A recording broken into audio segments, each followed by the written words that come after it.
the ball game. Take me out with the crowd. Buy me some peanuts and cracker jack. I don't care if I never get back. Let me root for the home team. If they don't win, it's a shame. For it's 1, 2, 3 strikes, you're out at the old ball game.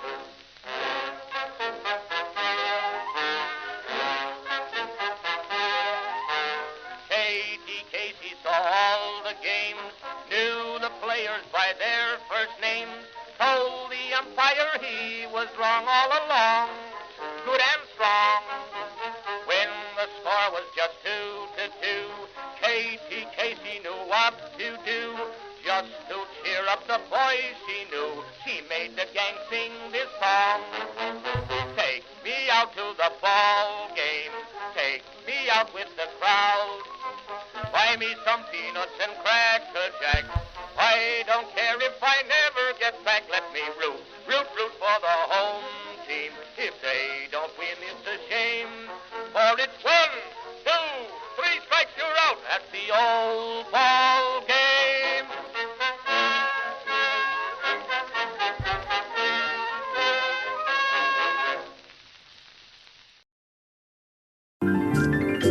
It's a beautiful day in this neighborhood. Are there things that make you angry?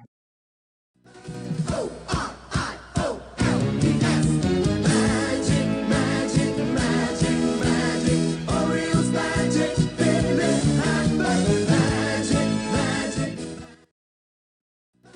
O-R-I-O-L-E-S. Magic, magic, magic, magic. Orioles magic, baby, magic, magic.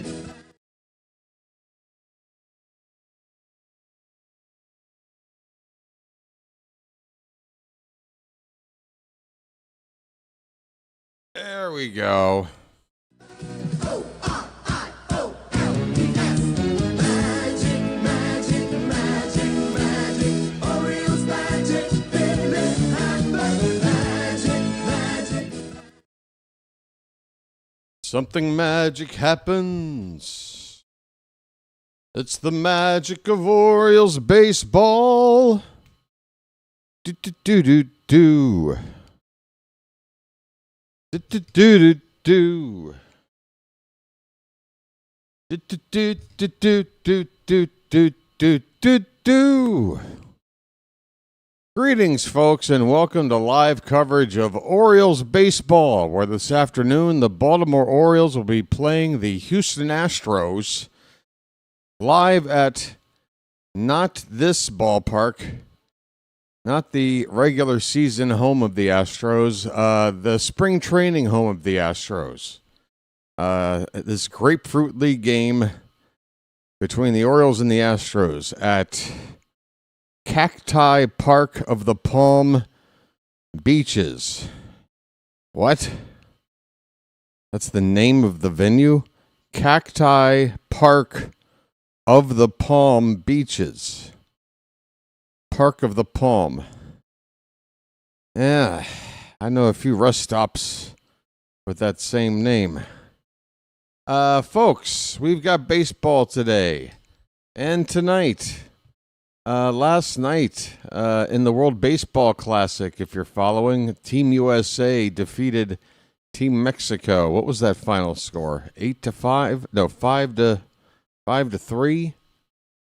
It was a fun game, but Gunnar Henderson did not feature. So I'm banking on him making the lineup tonight. I mean, how do you leave a guy out after getting a 4-hit game in his only start? You might have some kind of rotation in place, but you better start Gunnar Henderson. You better. But let's talk about this afternoon game. This ballpark is in Palm Beach. Palm Beach, Florida, folks. These Astros never had it so good. Right, the visiting Orioles on the mound today, Levi Wells. He has a record of 0-1 with a spring ERA of 10.80. That's 4 runs given up in 3 1/3 innings. On 4 hits, 2 walks, he struck out 4. He'll be facing veteran right-hander to start today for Houston, Lance McCullers Jr. He is just making his second appearance of the spring. He's only pitched 1 inning without giving up anybody hits, walks, nothing. Zeros across the board, 1 inning of work for McCullers. The starting lineups for your visiting Baltimore Orioles. Leading off and playing in center field once again, it's Dylan Beavers. Nice beaver. Colton Thank you. Cowser. Cowser, meanwhile, in the lineup, but going to play in right field. Sammy Basayo will do the catching and bat third. Sammy. Brian Ramos, the cleanup hitter at third base. Kobe Mayo is going to DH today and bat fifth. Just get it all on there. Just spread it out. Ryan Noda will hit sixth and play at first base. Jose Barrero at shortstop will bat seventh. Willie Vasquez plays second base and hits eighth. And finally, Danger Will Robertson. Danger. Will Robertson in left field batting ninth. For the home team Astros, leading off in left field is Joey Loperfido. Jose Altuve, future Hall of Famer, at second base, batting second. Yordan Alvarez, one of the more dangerous left-handed power hitters in the game. He is DHing and batting third. Christian Walker, former Oriole, veteran first baseman, cleanup hitter today at first base for Houston. Cam Smith, young outfielder. He's in right field today, batting fifth. Yainer Diaz is going to do the catching and hit sixth. Bryce Matthews is in center field, hitting seventh. Riley Unruh at third base, hitting eighth. And finally, at shortstop, batting ninth, Jax Biggers. Jax Biggers. That's another fun baseball name. All right. The Orioles come into this game today with a spring record of 7 wins, 8 losses, and 2 ties.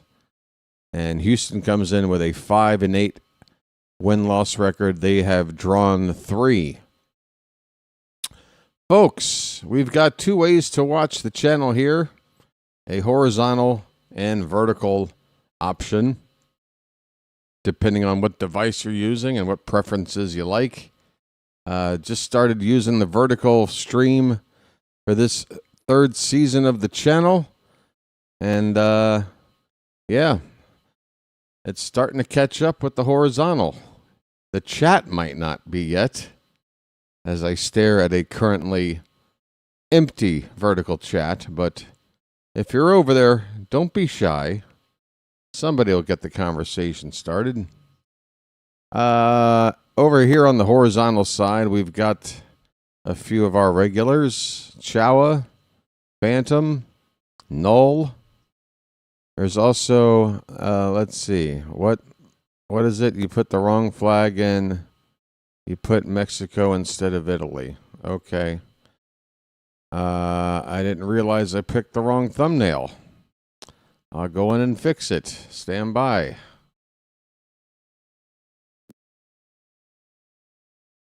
It's probably best left for a comment in the Discord, but let's see what I can do while I'm here.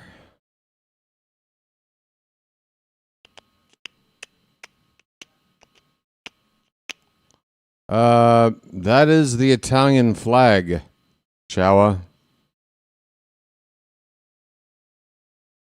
I'm looking at tonight's event. I'm looking at the Italian flag. Okay.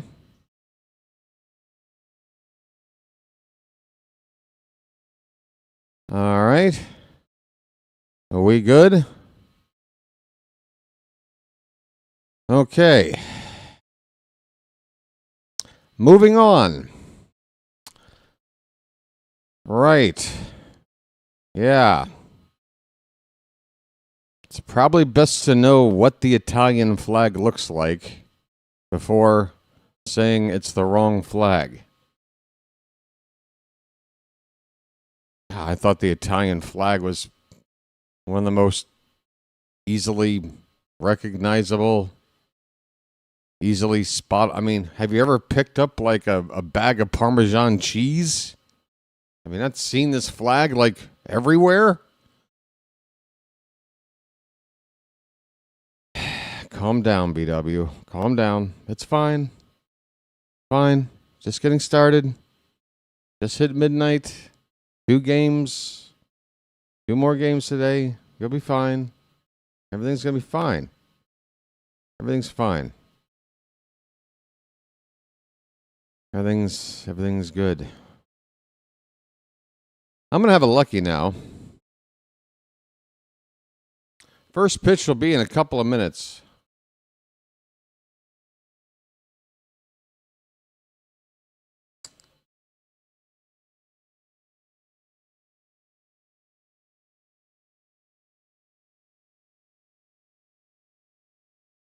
Maybe there'll be some notes to go over.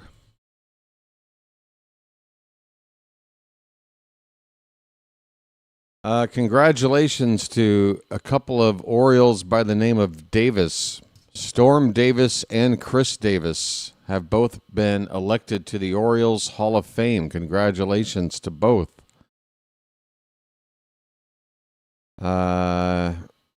No daylight savings in Thailand, Phantom, so I have to adjust to whatever is going on in the U.S. because the events are there, start times are there. So, yeah, it's an 11-hour difference now.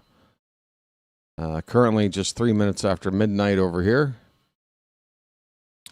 So what does that make it over here? Wednesday now? Yeah, it is officially Wednesday. It's hump day where I'm sitting. It feels like hump day early on in the stream tonight.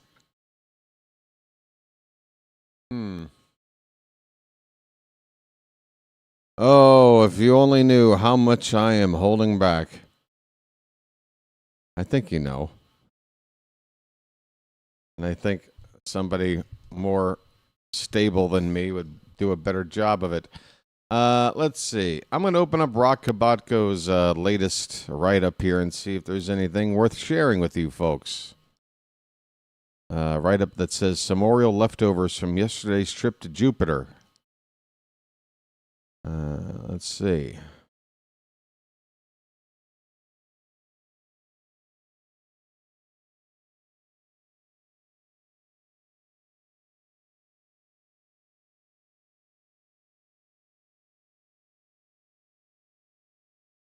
Apparently, people want to nickname Vance Honeycutt 4-Bagger Vance. Get it? Because 4-bagger, home run, Bagger Vance, that at this point, extremely obscure sports movie that was critically and commercially unsuccessful. But it does make a nice pun. 4-Bagger Vance. I'll go with that. Man, look where Palm Beach. How the hell are you supposed to focus on baseball when you're located in Palm Beach? I mean, look at this place. This is too nice.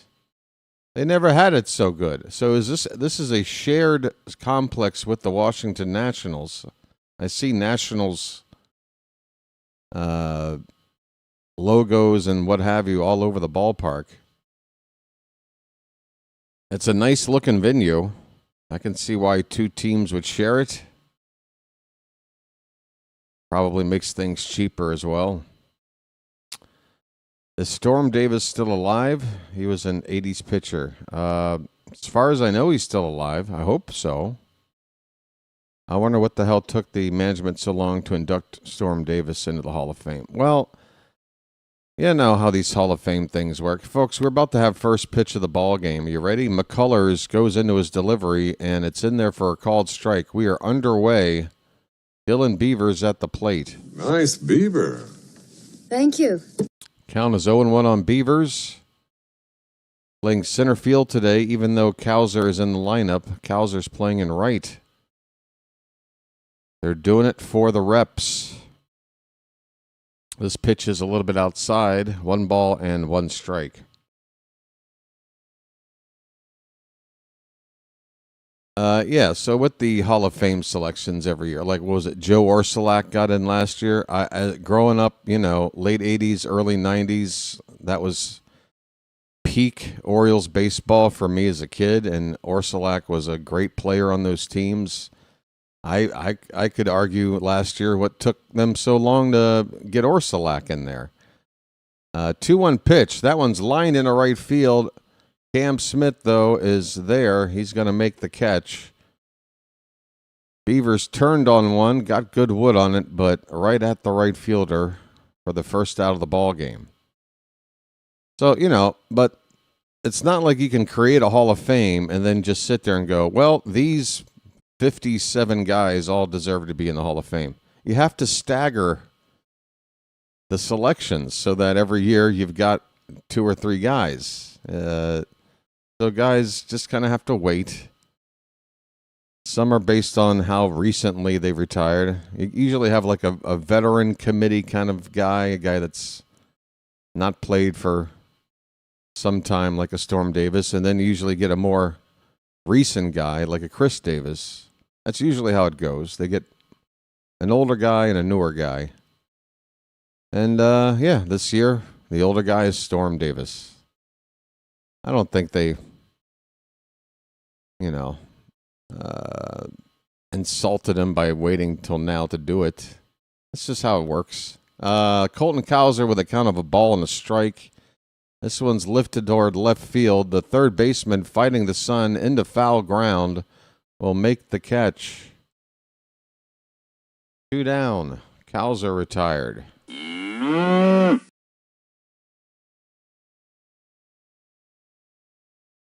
I mean, I'm still wondering when the hell Daniel Cabrera is going to be in the Hall of Fame,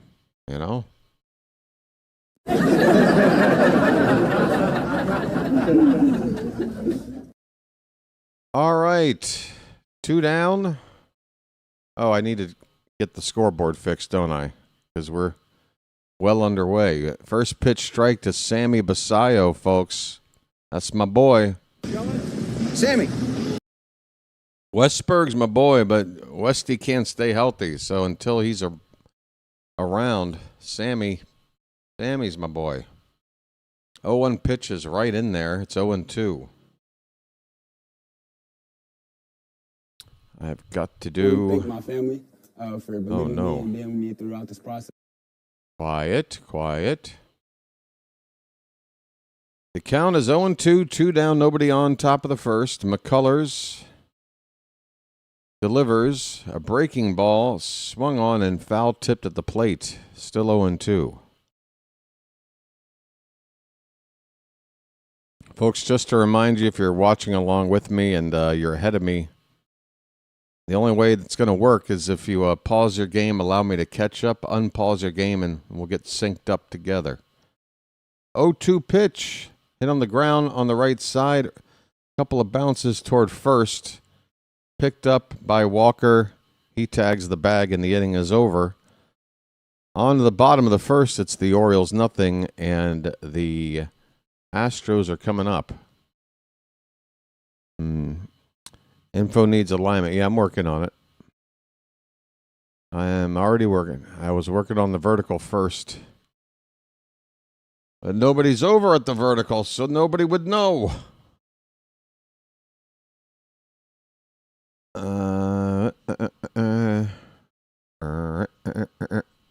That could look a little bit better. Right about there. All right. Folks, things can only get better, right? Where is that button?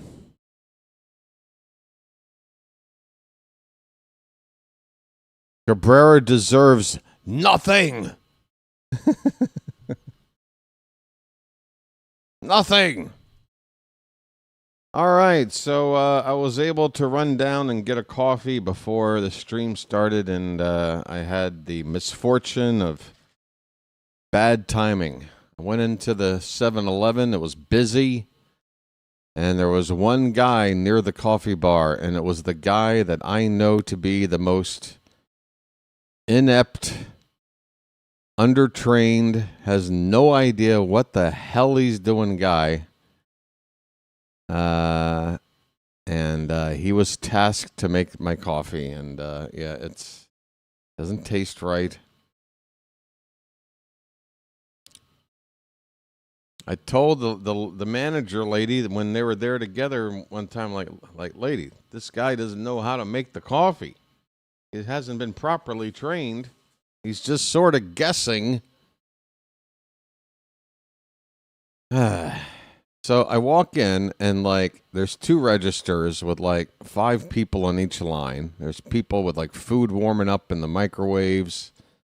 It's pandemonium in there. So I go over to the other corner where the coffee bar is. I order my one drink, and by the time this guy finishes it, the entire store had been serviced and emptied out, and I'm still just standing there waiting for a drink. Oh, driving me nuts. Somebody help this man. We're underway. Bottom of the first. Joey Loperfido has a count of 1 ball, 1 strike. Levi Wells, who should be a member of the Norfolk Tides rotation to start the season, on the mound, and the 1-1 pitch is in there for a strike. Wells wearing number 93. The Orioles have their orange jersey shirts, gray pants.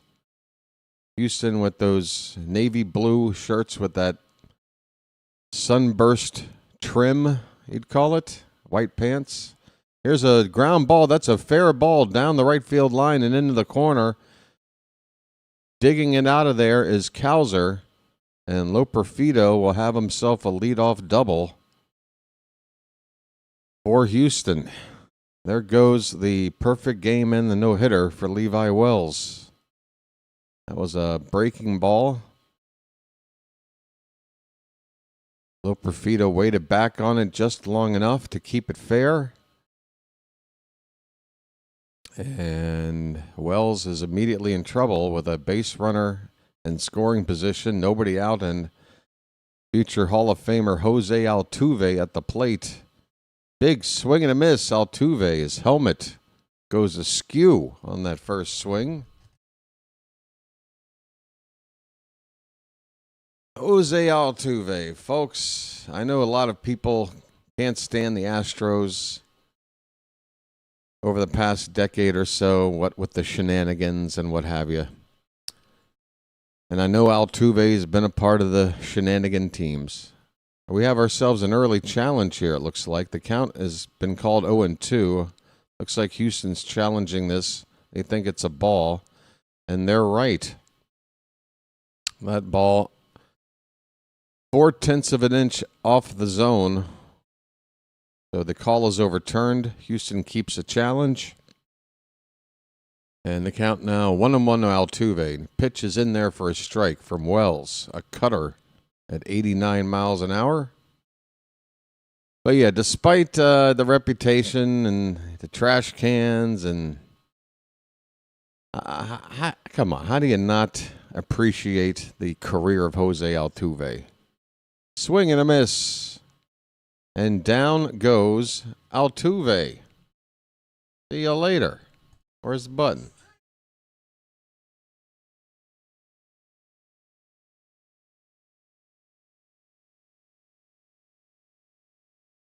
Altuve, one of the few major leaguers that Albarnez can stand next to and look straight in the eye. Not this guy, though. Yordan Alvarez.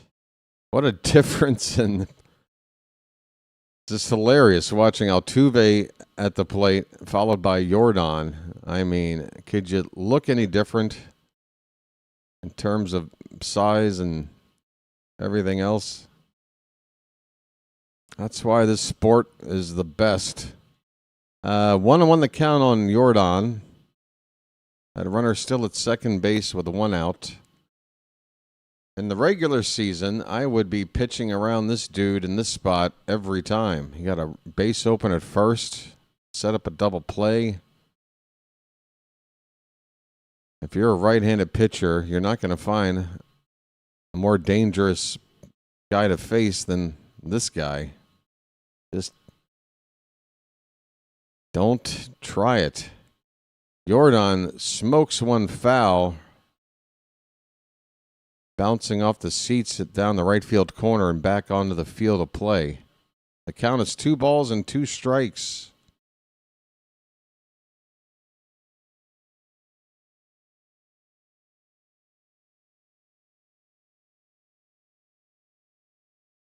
Man, is he an imposing figure at the plate.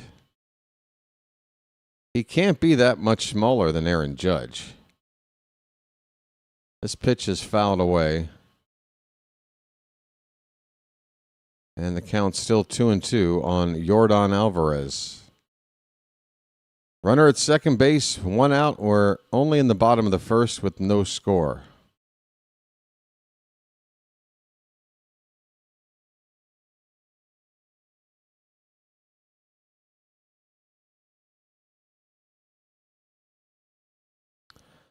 The 2-2 pitch. Pickoff attempt. And that was a close one. Back at second base. Barrero trying to sneak in for a tag. Almost worked out.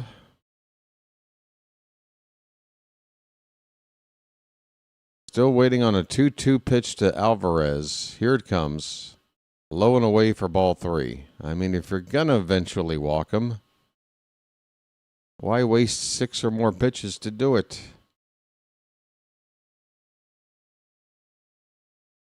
A 3-2 pitch coming, and I'll be surprised if Wells challenges him here.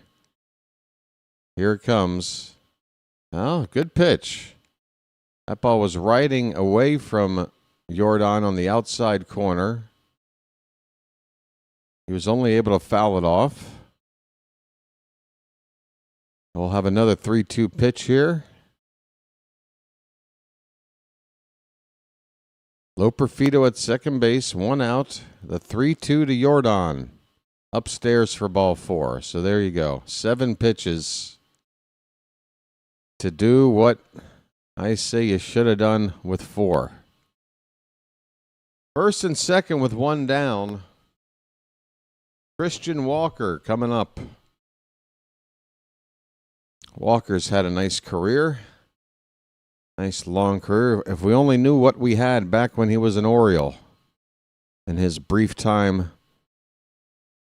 Oh, that ball's crushed to left. Okay, never mind about pitching around Jordan. That ball was smacked all the way to the wall. Coming in to score is Loperfido. And Jordan will make it up to third. It's a RBI double for Christian Walker. The Astros lead it 1-0, second and third with nobody out. Well, I didn't realize Wells would just throw the first pitch right over the heart of the plate.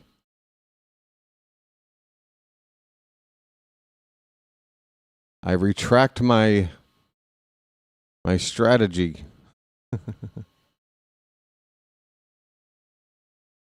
Noel, you're saying that Jose Altuve does not deserve to go to the Hall of Fame?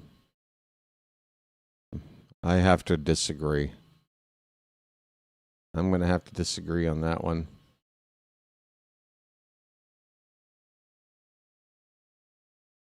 Pete Rose is more deserving. I mean, based on like what he did on the field, sure. The guy is the all-time leader in hits. Yeah, I would put Pete Rose above Jose Canseco. Sure. That's what I am saying. So you're saying Jose Altuve should not have a path to the Hall of Fame because of the trash can thing? They didn't like do the trash can thing for like every game for like their career, right? Not like, I don't know, a player juicing every day of their career. But same punishment? Okay. All right. That's an opinion. Cam Smith is at the plate with a count of 1-2 strikes. Walker is at second base. And who's at first? There's a foul tip at the plate. Count's still 1-2 strikes. How can Walker be at at second and third? Alvarez at third, Walker at second. And Levi Wells is struggling. A run is in. 2 more in scoring position with nobody out. Pitch. That one's lined and off the glove of the third baseman. The shortstop, Barrero, was there to back up, but he bobbled the deflection. So no play. A run comes in to score. And we'll see if they call this an error or a hit. Either way, it's run number 2 on the board and still nobody out for Houston. Ramos could not handle the one hopper.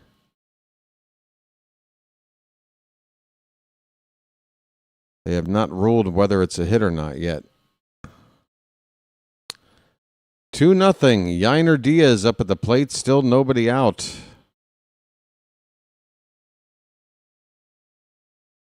It's turning into an early, ugly afternoon. Let's try and put the fire out here. Ground ball shortstop. Barrero goes to second for 1. Relay to first. In time. That's what we needed. A double play to end the inning. Okay, terrific. 2 runs come in for Houston. However, they take the lead. We go to the second inning. Astros up 2-0. Let's see. And it looks like I need to fix the scoreboard. I'm working on it.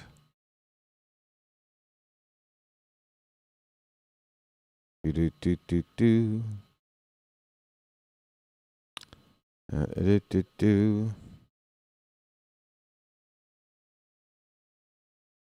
Okay, gotcha, Null. All right. I'll tell you what. I'll make a bet with you. I bet the first year that Altuve is eligible to make the Hall of Fame, he gets elected into the Hall of Fame. What would you like to wager? We're going to have to wait probably about 8 or 9 years to find out, but yeah. I don't see Altuve getting blocked from going into the Hall of Fame. I don't see what happened with the Astros as being on the same level as a career of juicing or, say, like legit throwing a game versus trying to get an advantage through cheating. These are different things. I don't think they all are on equal ground. And Jose Altuve, regardless of what happened then, is a Hall of Fame player. So there you go. Shoeless Joe finally got in, right? You know.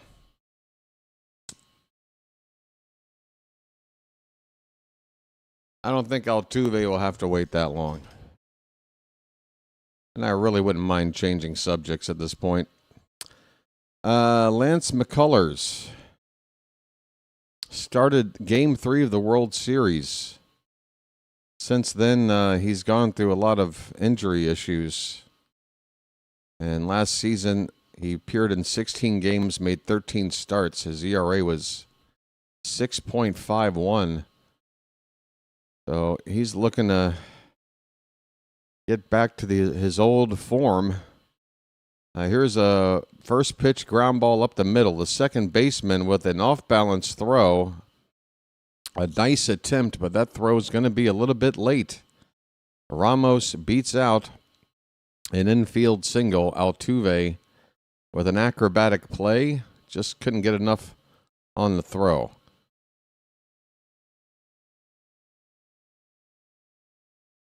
All right, we need a response after giving up those 2 runs. Here comes Kobe Mayo, folks. He's had a great spring so far.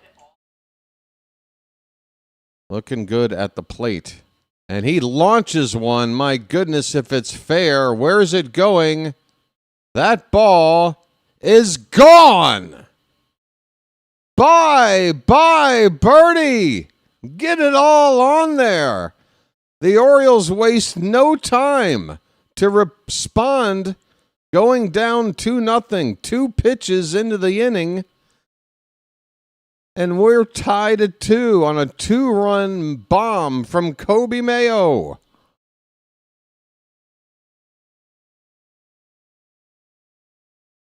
Wow, that ball never landed.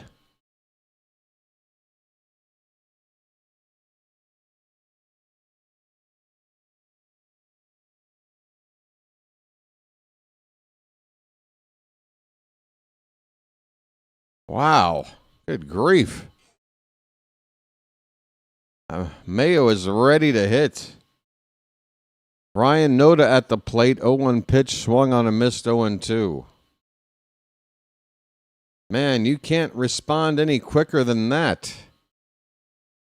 2 pitches, single home run.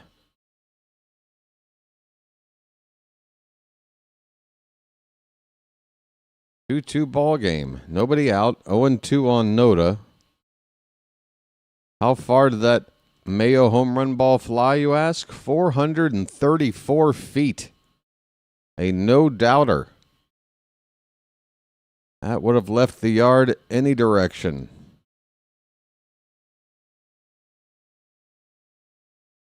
One ball, 2 strike pitch is upstairs, 2-2.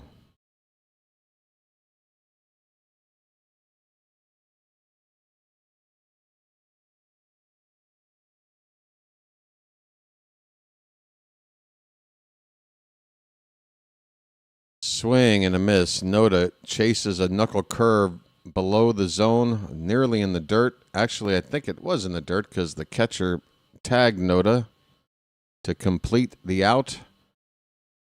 Noda down on strikes. That's the first out of the inning. Here is Jose Barrero, who's been getting a lot of playing time at shortstop with Gunnar Henderson off to the World Baseball Classic. Swing and a miss.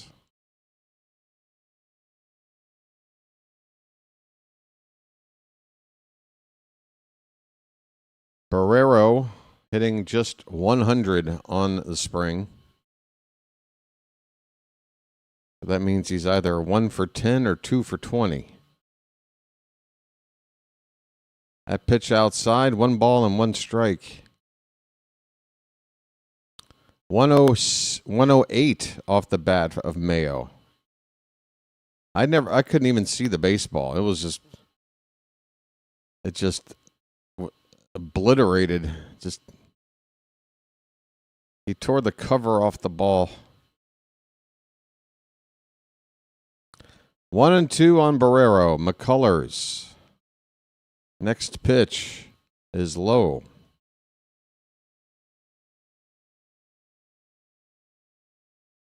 I see Oriole fans here at this Houston ballpark. Although you can be a little confused. Both teams have orange as one of their primary colors, or the primary color. Who do you got with the orange? You got the Giants, you got the Astros, you got us.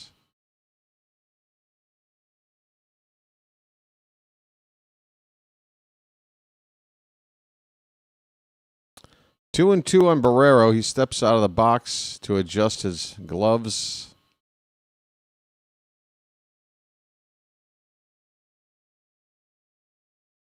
Craig Albanez seems to be in a constant leaning forward position, and I like that. Swing and a miss. Down goes Barrero on a foul tip into the glove of Yainer Diaz. 2 away for Willie Vasquez. Yeah, I want my manager rocking and leaning forward, not laying back with his arms folded. Here is Willie Vasquez. First pitch is in there for a strike, a sinker from McCullers. Willie hitting just a $143 on the spring. Was with Double-A Tampa last year. Or Tampa's Double-A team, I should say.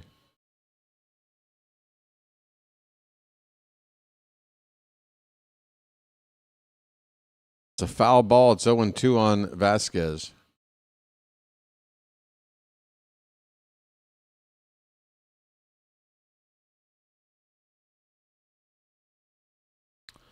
The 0-2 outside. Right out of the hand of McCullers. That was off the plate all the way. 1-2. Low and away. 2-2 the count on Vasquez. 2 out, 2 runs in on a 2-run homer by Kobe Mayo. 2-2 in the second and a 2-2 count with 2 out, folks. Deuces are wild. Pitch. Low, full count.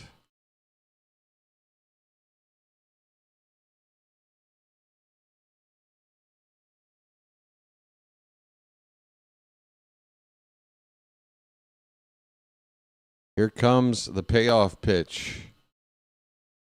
And that's low and away. Ramos easily lays off ball 4. He fell behind 0-2, and McCullers lost him. And he looks upset with himself after that result. So 2 away. This inning will continue, and that'll get the number 9 hitter out of the way, if nothing else. Will Robertson coming up to hit. And he takes one outside. McCullers is missing the zone here. I think that's 5 straight out of the zone. Hey there, Carl. Pitch. That's a called strike. 1-1 the count. I did say hello to folks when we first got started. Other people have showed up since. How you guys doing? If I can't remember who I've said hello to, but hello to everybody. Good to see you. Check on the base runner, and he's back in is Vasquez.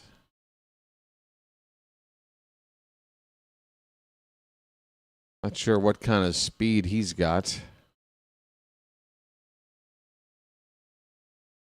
It's a 1-1 count on Robertson. The pitch. Runners going, and a swing and a foul ball. So I guess Vasquez does have some legs. Trying to get himself in a scoring position with 2 out. But now there's 2 strikes on Robertson.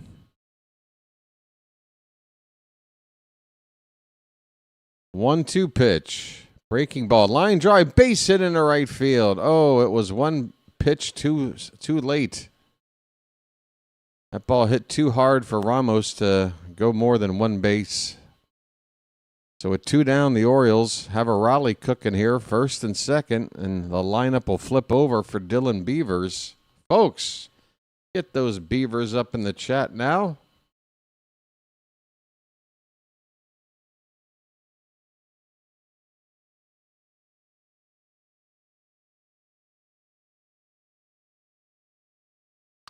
Catcher and pitching coach out to have a chat with McCullers.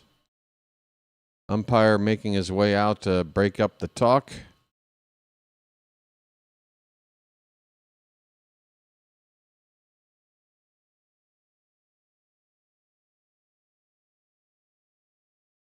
Yeah, this guy does, I don't know what he does wrong.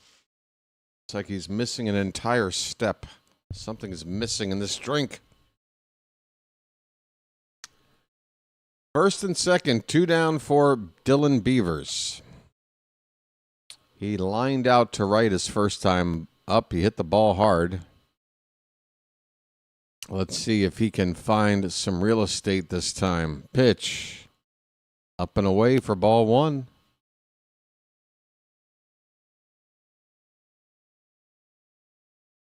2-out RBI opportunity.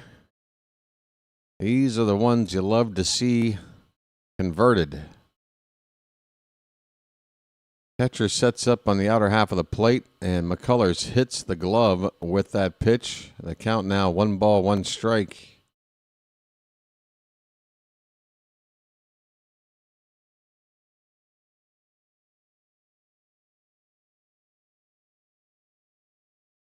The next pitch is inside. That ball started to tail back over the edge of the zone. I'd like to see exactly where that wound up, but the umpire had given up on it. The count is 2-1. Pitch. Upstairs, not close. 3-1. Folks, come on.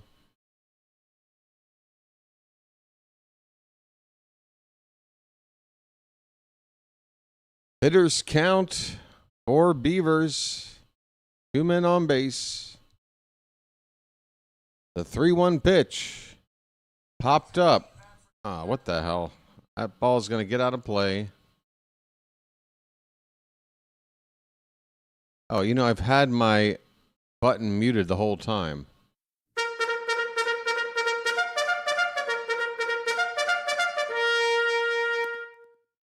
I left my desktop audio button muted because of those damn ads. Here's the 3-2. That ball's hit in the air to right. Nope. Make it center field. The cameraman was looking the wrong way. That ball to straightaway center field. A routine fly ball out to end the inning. The Orioles strand a couple, but they do score twice on a 2-run homer by Kobe Mayo. At the end of 1.5, we are tied at 2. Beavers now 0 for 2. All right. Folks, we've got a nice little crowd here watching on the horizontal side. A few dozen people, 36 watching at the moment. We've got a break in the action, so I'm asking a favor for everybody watching right now. If you don't mind, tap that thumbs up at the bottom of your screen. Let's see that like count shoot up. It's only 13. There are 3 times as many people as there are likes, so plenty of you can go ahead and knock that out right now. Let's watch that number go up. Likes help the channel, folks. There's 1. Keep it going, folks. Don't be shy. It's just a little flick. 15. Oh, I'm not going to shut up till we get to at least 20. We got Frank W. here, George, Travis, 3 Marbury. Carl is here. 17, 18. Keep it going, folks. Once you get it out of the way, you're done. Your obligation for the day is over. Your good deed for the day. It's the easiest good deed for the day out there. 19. 1 more to 20, folks, and then I'll give it a rest for a little while. I do appreciate the help. Palm Beach. All right, Levi Wells going into his 2nd inning of work. The first inning, he struggled, gave up a couple of runs. He's got the bottom of the order here. Bryce Matthews is up, right-handed batter for Houston. Appeared in 13 games last year, hit just 167, but did have 4 home runs in just a handful of games. 273 average on the spring. The count is 0-2 on Matthews. We are up to 20 likes. Thank you, folks. Here's the pitch. Hit on the ground, right side, and Wells, the pitcher, able to move over and field it, and his momentum takes him near the bag at first. He flips it to the first baseman to complete the out. 1 down in the bottom of the 2nd.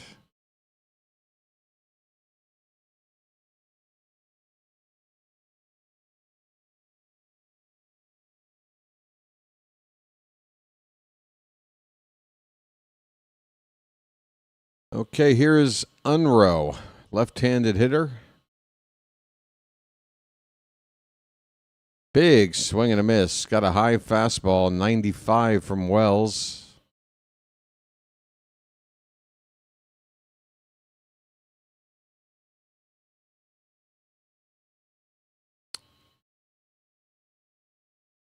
And the next pitch, that's upstairs. Letter high, 1 ball and 1 strike. I'm keeping an eye on Sammy Basayo. Watching how he sets up his target and looking for any pitch where he's got to move to block. That pitch is low. 2 balls, 1 strike.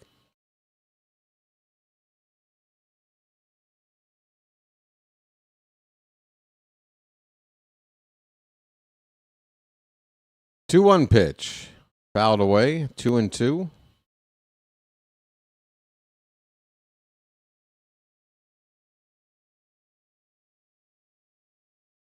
Unrow seems like one of those names where, like the birth certificate, they left off a letter.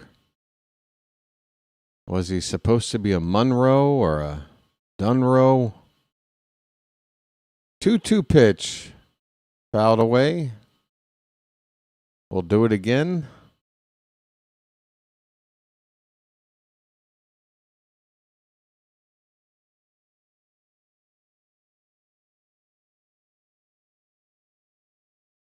Wells kicks and deals. That ball bounces in there. Rolls away from Basayo a little bit. Nobody on base to worry about. The count is full.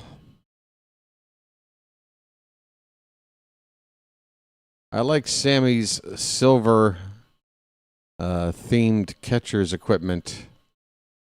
He kind of looks like Megatron or something. Transformer. This ball's hit high into the air along the left field foul line.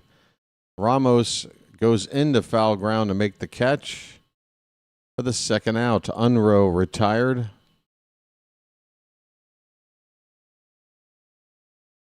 And that'll bring up Jax Biggers.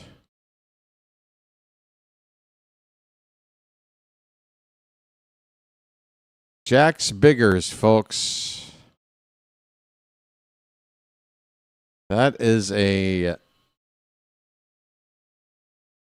stage name if I've ever heard one for a certain industry. First pitch is ball 1 to Biggers.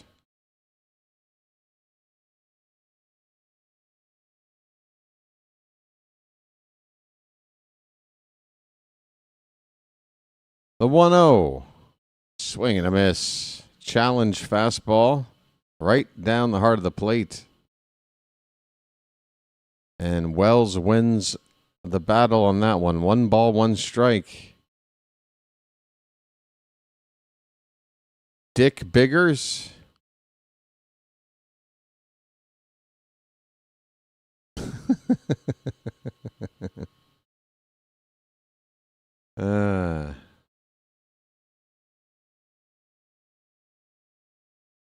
Here's the 2-1 to Biggers.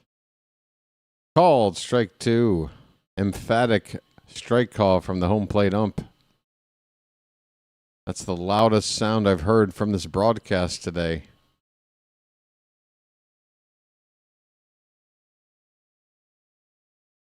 Sammy is tapping the ground. He wants the pitch low. This one is fouled away, a slider. Still 2-2 on Jax Biggers. Folks, they say the biggers you are, the harders you fall.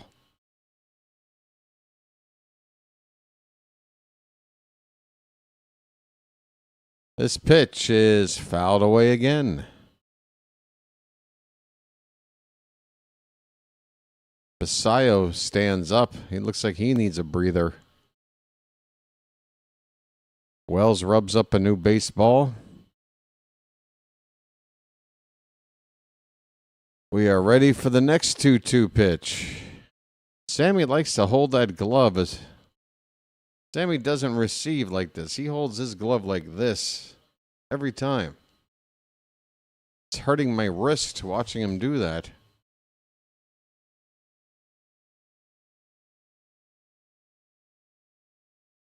Still 2-2.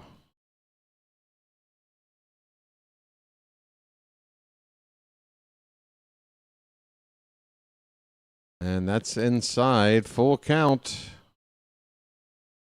2 down, nobody on in the bottom of the second. We're tied at 2. I don't have a pitch count for Wells on the screen, but looks like he's... Yeah, I don't know. This ball's hit again toward the foul ground of third base, and going into a slide is Ramos, but he cannot make the catch. That would have been... Okay, whatever that was. That would have been an extremely difficult play for anybody to make. Full count, 2 down, nobody on. A long AB here. And here's the pitch. Hit on the ground on the second base side. Gobbled up over to first in time. And the inning is over. It took a lot of pitches to go 3 up, 3 down, but Wells does retire the side in order. We go to the third inning, tied at 2. Mr. Biggers. Wells ended the inning with 44 pitches in the game. Yeah, like I said, 1, 2, 3, but it wasn't easy. My goodness. Folks, I'm going to step away for a sec. We got 2 games to call today for the second straight day. I need to pace myself. You feel me? Be back. Uno momento. Thank you.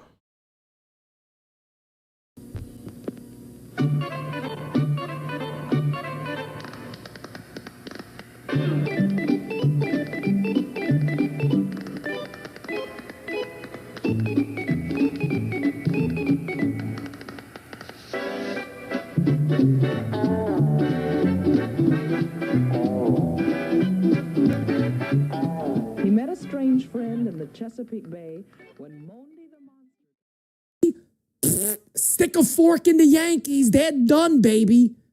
Stick a fork in them. That was... It'll be 5-1. Blue Jays lead. And fuck this. Fuck this. 2-2. Hit in the air to right center field and deep. Going back.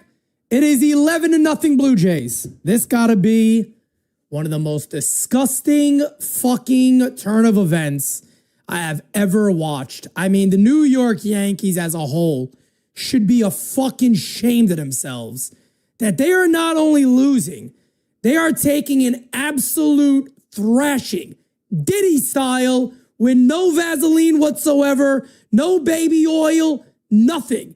They are getting balls dragged over their fucking foreheads like a group of bitches is what is happening right now for the New York Yankees. One of the nastiest, disgusting displays of baseball I have ever watched. This one is hit in the air to left field. There's 2 outs. Who gives a fuck? 2 away.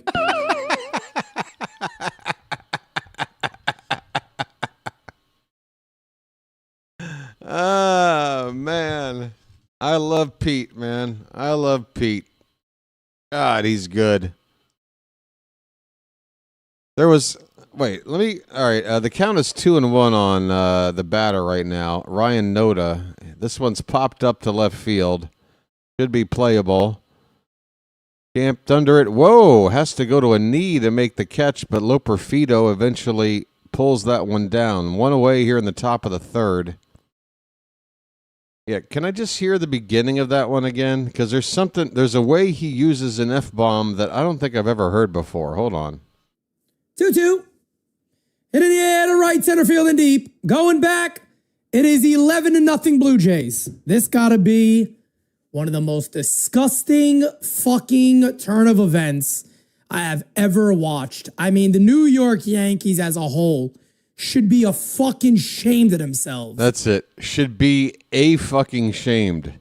A hyphen effin hyphen shamed. I've never heard the word ashamed broken up with an F-bomb in the middle.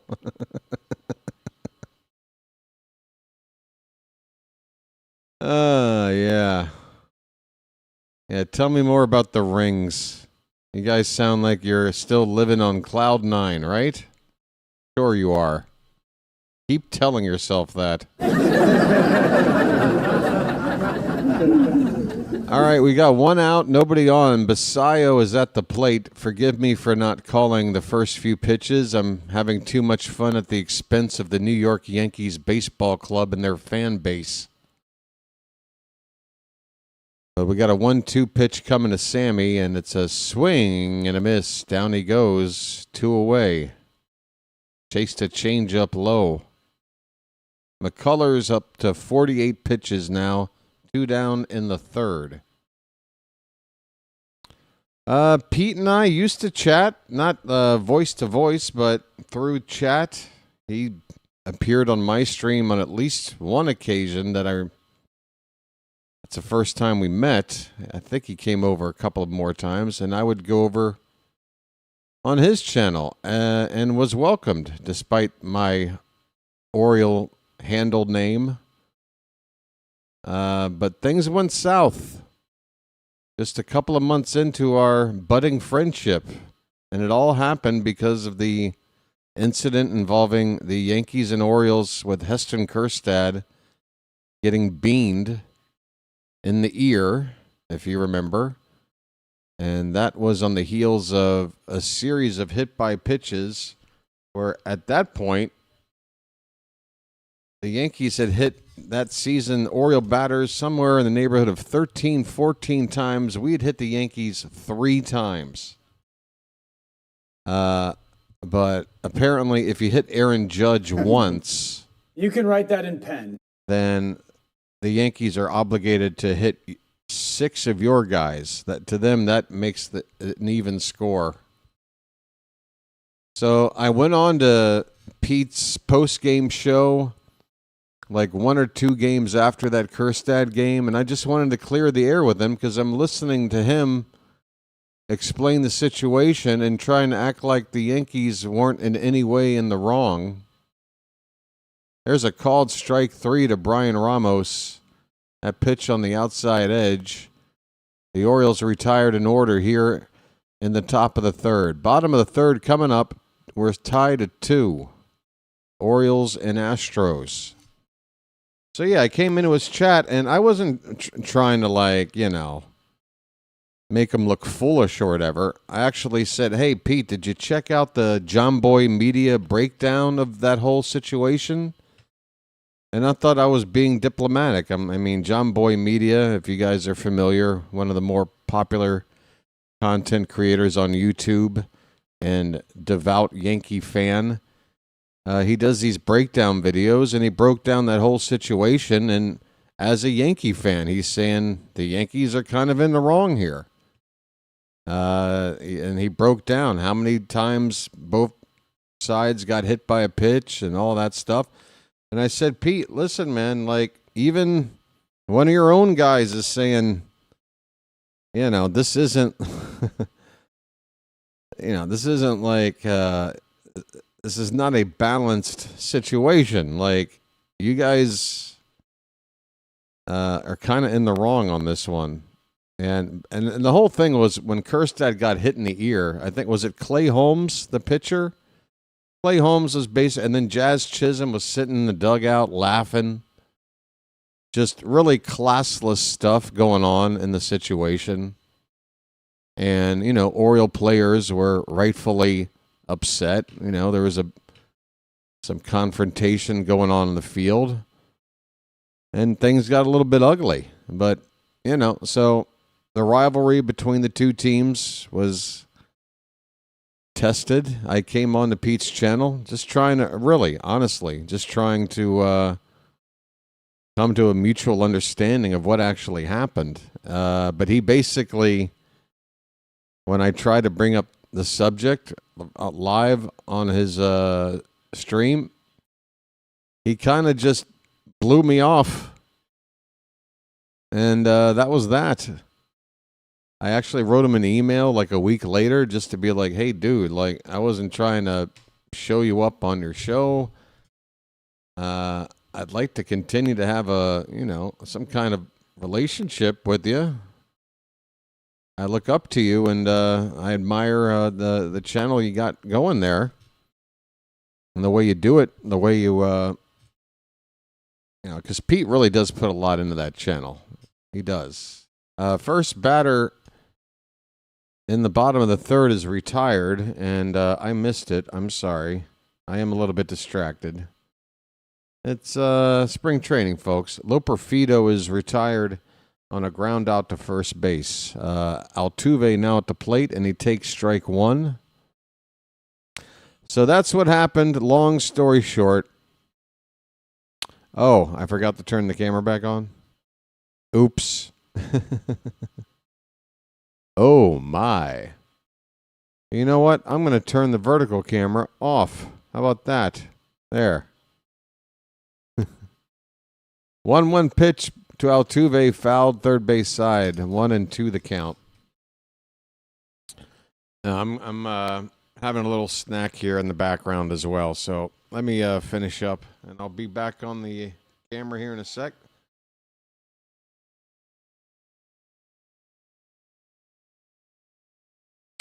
But yeah, it's just a shame. It's just a shame that what seemed like a potential, bromance between me and Pete, two play-by-play guys for rival teams, but mutual respect for what we're doing. To have that basically dissolve over, a beef where he's not going to be honest about what happened. I'm like, okay, dude. Again, I sent him an email. Altuve hit a fly ball to left field. That ball is going to back up to the warning track, and it's misplayed out there. Oh, just terribly misplayed, dropped. Just flat out dropped out there by Will Robertson. Altuve will get to second base. You got to make that an error. It has to be an error, and it will be. E7 on Will Robertson.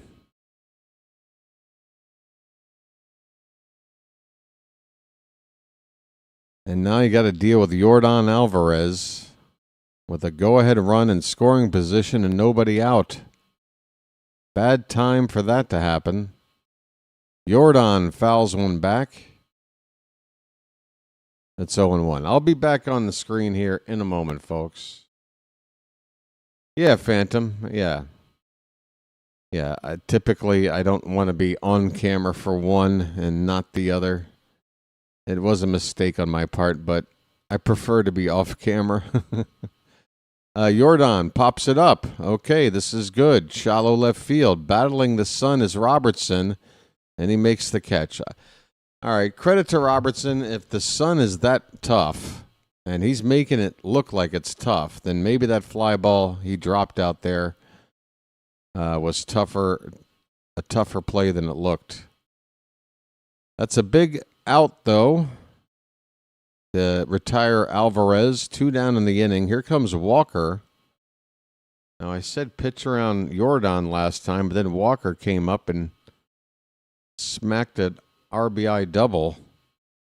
You got a base open here with 2 down with Cam Smith, the next batter, but Smith's already got an RBI single today. Pick your poison. 1-0 to Walker, opposite field. That ball is going to stay in the yard. Kowser's there. He makes the catch, and the inning is over. All right, we work around the error, the 2-base error on the dropped ball in left field by Robertson. On to the 4th inning, we're still tied at 2. Don't blame yourself. Yeah, no, honestly, the thing that kind of hurts, and I'm going to be honest, it hurt.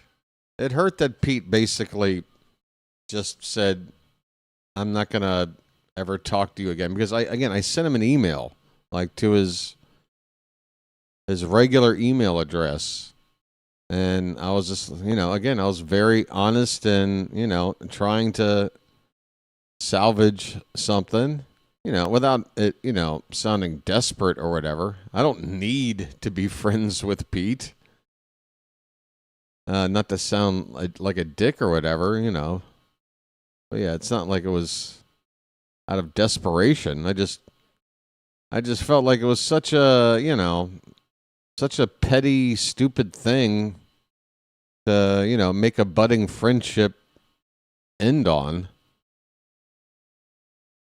But he never replied to the email, so that's that. Sometimes I definitely check in on his channel from time to time. Not as much as I used to be honest.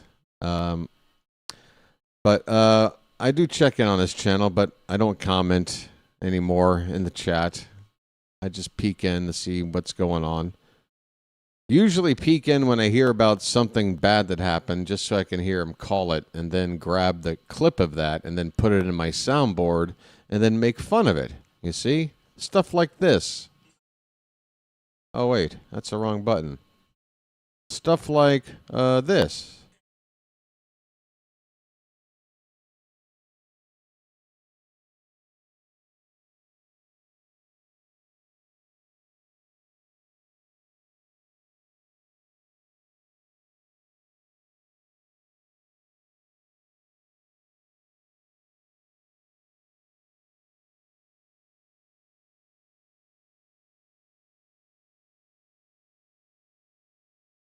Kobe Mayo at the plate. 0-1 pitch is line foul. You all right, Pete? Pete, calm down, Pete. Pete, it's okay, Pete. All right, man. Pathetic, disgusting. The 0-2 to Kobe Mayo, folks, is on the outside edge. Do we have a new pitcher out here? Is that Christian Javier, it looks like? Who's out here? That's not McCullers. Tell you that. Oh, it's Bobby Abreu, the closer. Bobby Abreu is out to pitch for, or is it Brian Abreu? I always screw that up. Brian Abreu is on the pitch right now for the Astros. And the count is a ball and 2 strikes on Mayo. Mayo with the 2-run homer, the 2 runs on the board today off of his bat. And speaking of bat, it looks like he had to go get a new bat. Comes back into the box with a 1-2 count. And this pitch is into the opposite field. It's going to dunk in there, and there's nobody there. Barely past the second base grass, or second base dirt in the right field. And Mayo is on with a little duck snort leading off the top of the 4th. Kobe Mayo can't stop hitting. 2 for 2 today. That spring average now at .458. Here is Ryan Noda. First pitch fouled away. Come on, Noda. Help out Kobe here and do something.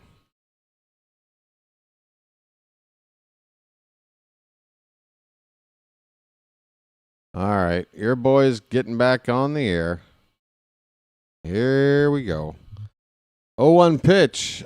That is letter high. 1 ball, 1 strike. 95-mile-an-hour fastball from Abreu.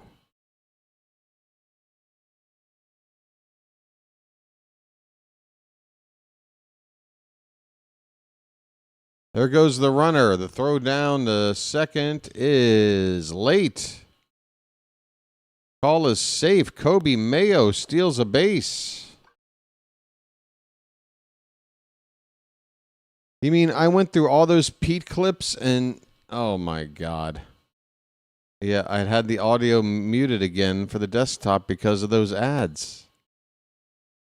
I'm the worst DJ. I'm Fat Boy Slim without the slim part. 2-1 pitch to Noda outside. 3-1 the count. So Mayo gets himself in a scoring position with nobody out. Can we manufacture a run here? We got a hitter's count. 3-1. Hit in the air. Right field. Will it be deep enough for Mayo to tag? It's going to be tough. It's caught out there, and no. Ryan Noda wastes an out. He had a 3-1 pitch.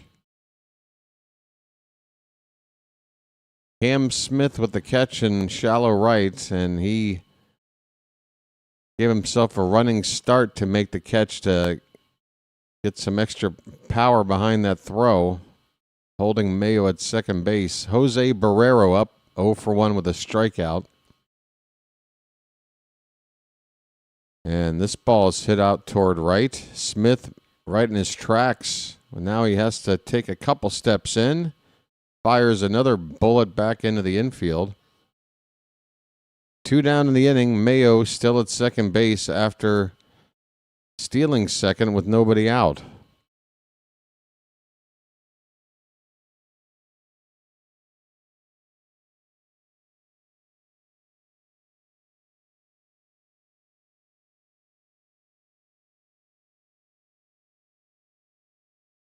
Here's Willie Vasquez. He takes high for ball 1. Vasquez got on base his first time with a walk.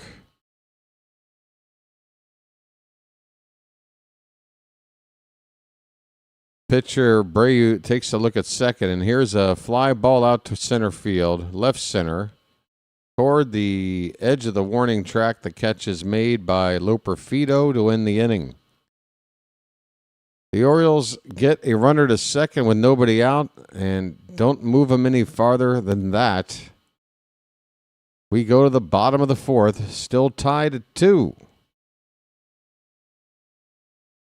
All right, folks. The sub count, the odometer. It has not turned over in some time, right? We did the game last night for the World Baseball Classic. We were at 37-10 when that event started. So don't tell me that we're going to go through 2 full games without moving this ticker one time, folks. If you're watching along, if you're new to the channel and you haven't subscribed, please give it a chance. It's free. There's a subscribe button at the bottom of your screen. Just tap it and you're in. You got an option to get notifications if you want. Whenever we have an Orioles game, you'll get a little alert. Personally, I'm not a fan of alerts, so you don't need to do that, but you can. But the main deal is you subscribe, you become a part of the BirdWatcher community, you find the channel easier, you help the channel grow, and make it easier for other people that are new to find it. More people that participate in the form of subscriptions, like button hitting, super chats, just comments, chat activity, all this stuff. You know, these computers, these fancy computers, they take all that data, they put it into a blender, they mix it up, and then it tells them, we should promote this channel this much. And the more you put in that blender, you see, the better the outcome. It's the worst analogy I've ever tried to put together. Folks, let's just move on. It's the bottom of the fourth. Cam Smith is leading off. RBI single his first time up. He's got a 1-0 pitch, and he fouls it away off to the right. Folks, I call a hell of a ball game. Plenty of knowledge, plenty of passion, plenty of dedication. I score, I think, 10 out of 10 in all three of those areas. Am I good at selling the channel to people, marketing myself? I'll give myself a 1.5 out of 10 in that department. I stink. Here's a swing and a miss. 2-2 the count on Cam Smith.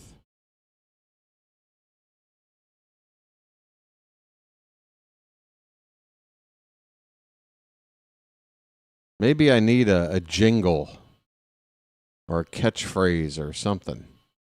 That one's low. Full count on Cam Smith, leading off the bottom of the fourth. How many pitches are we up to here? It looks like 60 for Levi Wells.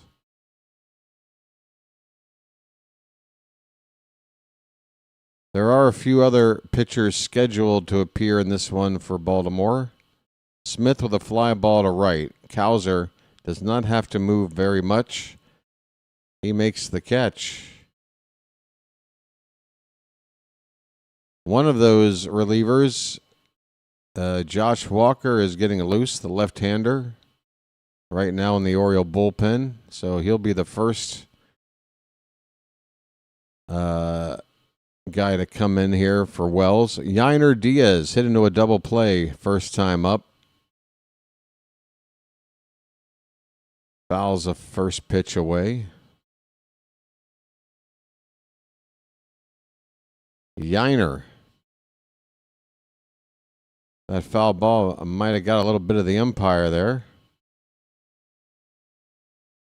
Basayo got up and walked around a little to give the ump a minute. All right, here comes the 0-1 pitch. That ball's, wow. That ball hung in the middle of the plate up. Dangerous location, but only fouled off. The count is 0-2.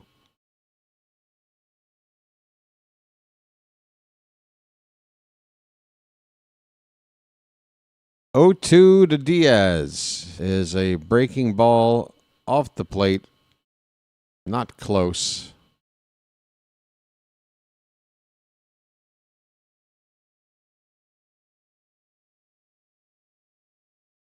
Wells' 1-2 pitch. Another one in the dirt off the plate. Outside. 2 balls, 2 strikes. I need a lucky.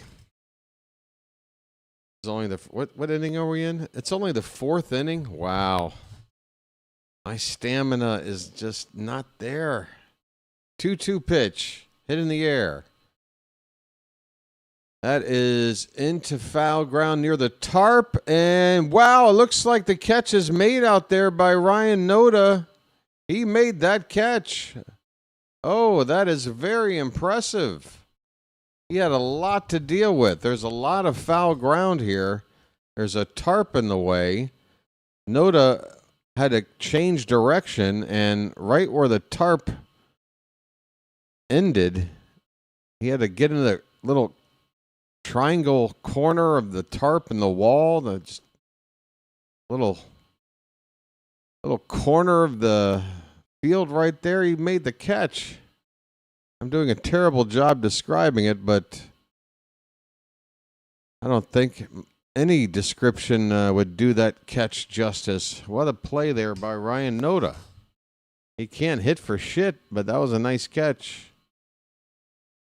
It looks like there's is that the final out, or they're doing a pitching change? With 2 down, nobody on, looks like with Bryce Matthews due up, the Orioles are going to go to the bullpen for the lefty on lefty matchup. Josh Walker coming into the game now. So Levi Wells, you can close the book on him with the bases empty. He goes 3 2/3 innings, gives up 2 earned runs on 3 hits and a walk, struck out just 1 batter. Spring ERA now at 7.71 for Levi. Again, he's not competing for a spot on the team. Just building up his stamina for the upcoming season as a member of the rotation for Norfolk. We saw what was it? Who was that yesterday? Similar situation. But starting tomorrow, we're going to start seeing some of our regular starters get another turn. Kyle Bradish, I believe, is on the mound against the Pirates. That's the next Oriole game on the channel. We have tonight's USA-Italy game as the next event on the channel. But if you're wondering when the next Oriole game is, it's tomorrow against Pittsburgh, with Kyle Bradish getting the start. The following day, the Orioles will have off completely. No game scheduled.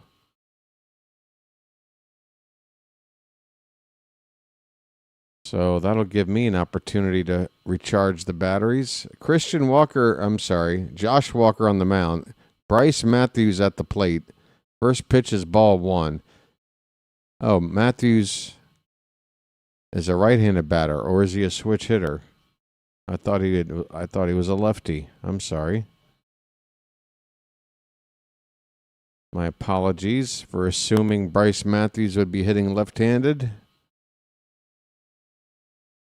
2-0 pitch is low, 3-0.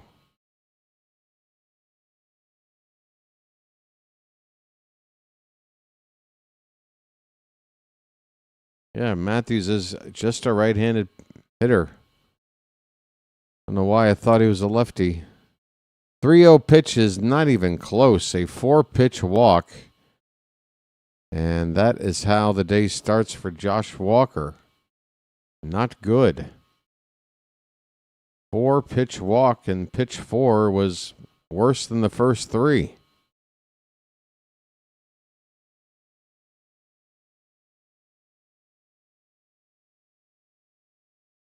Let's go Orioles. Like Trevor Rogers. Yeah, Rogers will be pitching this weekend. I think we've got Bradish against the Pirates tomorrow. We play the Pirates again 2 days after that. I think that's when, let me see if I can find it. Rogers is scheduled to start. Here's a stolen base attempt. Basayo throws down the second, but it's late.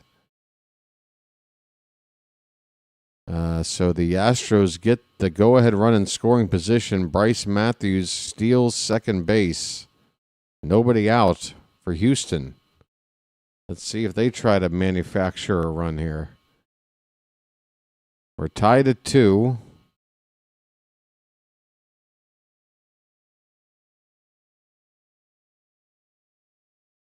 And the 1-0 pitch is outside. Who's up to hit right now?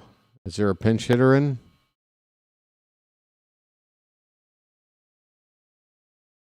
Is this Unrow? Unrow is at the plate. Uh-oh. Stream is lagging right now.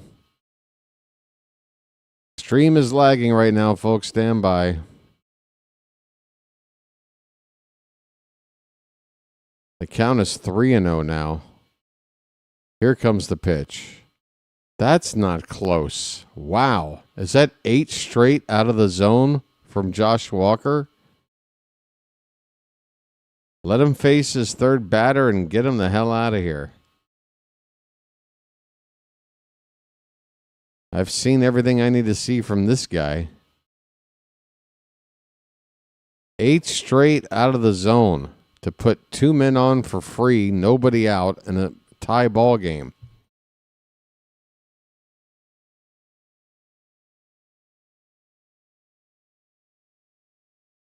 That pitch is way off the plate. I mean, this is crazy. Basayo is going out to the mound right now. 9 straight out of the zone. And number 9 was nowhere near. I mean, you would think a get me over pitch at this point. I don't think Walker can do it.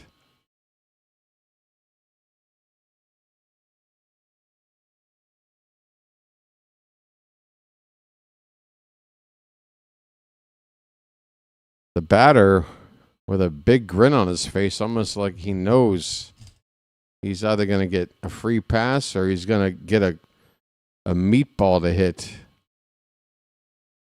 The count now, 1 ball, 1 strike. Hey, a strike on the batter, Jax Biggers. The 1-1. Come on with this stopping and starting. I can't call a smooth play-by-play like this. Stuck on a 1-1 pitch. The count is 2-1 now.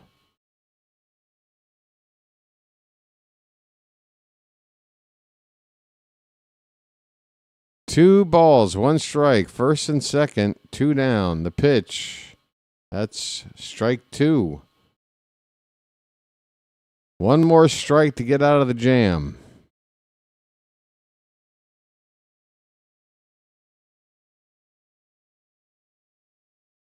Walker came into this inning with 2 down, nobody on, trying to get out of his own jam.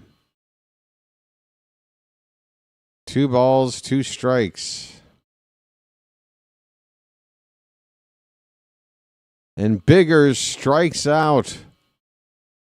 Inning over. All right, Jordan Walker. Thank you for getting that 1 out finally. We go to the 5th inning, folks, still tied at 2. My goodness. I need a lucky. I'm up all night to get lucky. I'm up all night to get lucky. We've come too far to ignore who we are. So let's raise the bar and our cups to the stars. She's up all night for some fun. I'm up all night to get some. We're up all night for good fun. I'm up all night to get lucky. She's up all night to the sun. I'm up all night to get some. We're up all night for good fun. I'm up all night to get lucky. I'm up all night to get lucky. I'm up all night to get lucky. I'm just practicing, folks, for the regular season. Again, this is all practice. This is great iced tea.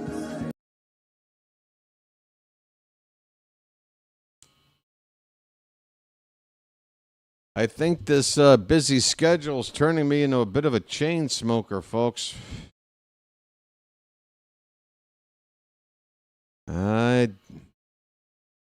I didn't plan on it. All right, would you quit showing me these beautiful aerial shots of Palm Beach?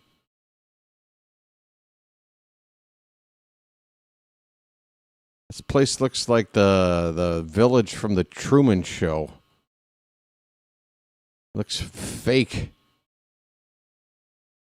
Where's the grit of a real city? A city like Baltimore. All right, we're in the top of the 5th. Will Robertson, and then the top of the order for Baltimore. New pitcher, lefty King on the mound. 0-1 pitch outside, 1 ball, 1 strike. Brian King, 68 games, 68 innings in relief for Houston last season. Solid 2.78 ERA. Pitch fouled away, 1 ball, 2 strikes on Robertson. It'll be Beavers and Cowser to follow. 3 straight lefties against the lefty King. That ball is up and in and gets Robertson on the arm. Looks like it got him on a meaty part of the arm. He should be okay. Doesn't even look like a trainer or anybody going to check on him. He's good. So, hey, we got ourselves a leadoff base runner here. We'll take it. Let's take advantage. We got the top of the order. I want to see something treated like a real game situation right now. Albanez, treat it like a real game situation. Let's do what it takes to get that go-ahead run in. Beavers takes ball one. Folks, show me your Beavers right now. He lays off, up and in. It's 2-0. Come on, folks. We got to show what we got. Nice beaver. Thank you. Time to show what we got. 2-0 pitch. Called a strike. Do we want to check that? That looked a little bit inside, maybe. I want to use a challenge in this inning if we need to. 2-1 pitch. Lays off. That one's in the dirt. Okay, 3 balls and a strike. Come on, Charm City.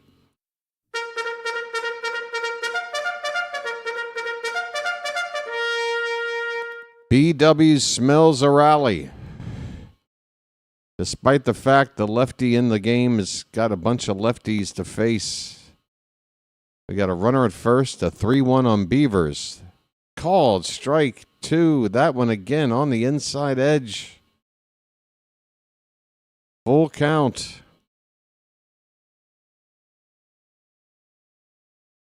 Come on, Beavers.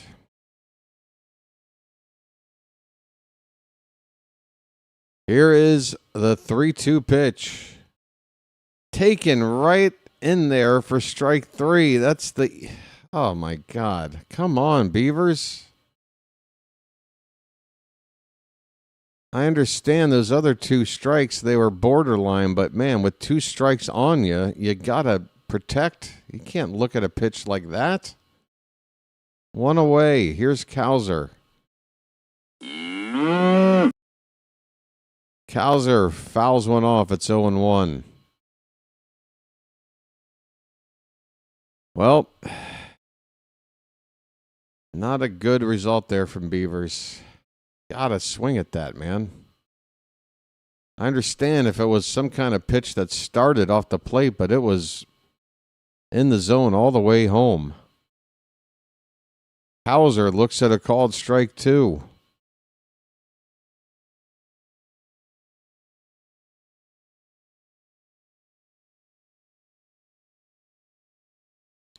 The 0-2, up a snap throw by King over to first. Robertson back in safely.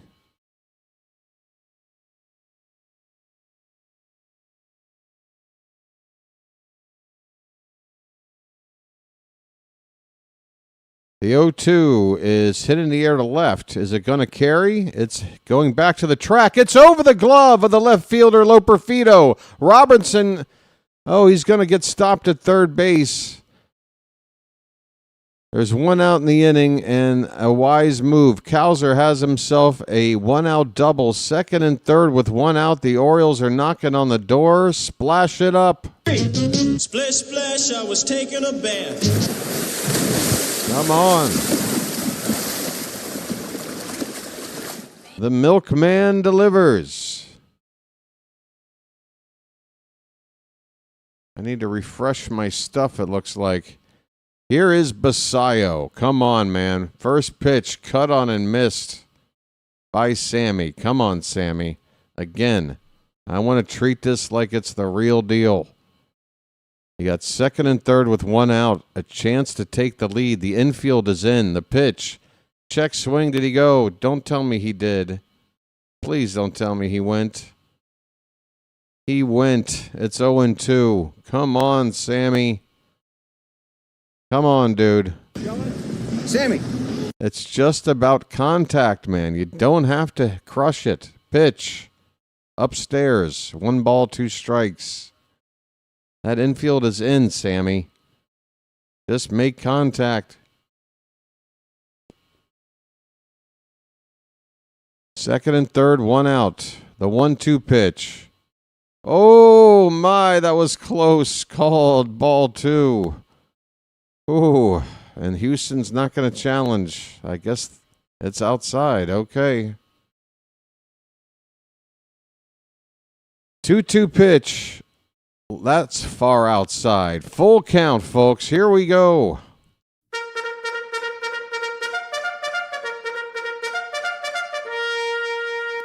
Come on, Sammy. Just put the wood on the ball.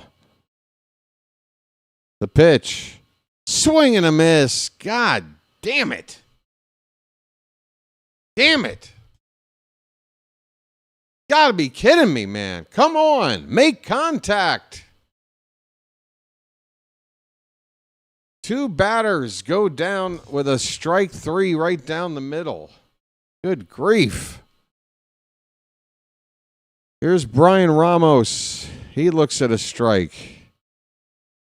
It's the first right-handed batter of the inning for King.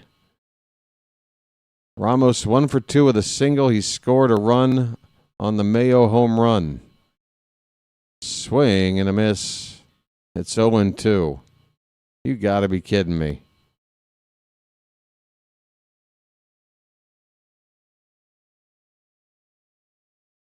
The Orioles have only scored about 2 runs a game for about the past 5 games or so, and feels like it's impossible to get a 3rd run, no matter what we do. That ball's inside. 1 ball, 2 strikes. Come on, Ramos. We need a big 2-out hit. 1-2. That one, did it get his foot? It did. Ramos hit on the foot. Hit batter loads him up. And what is going on with the display now? The ad is getting in the way.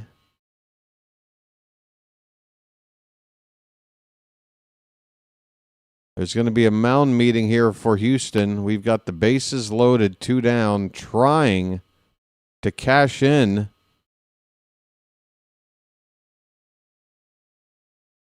We have to get something out of this. Come on now.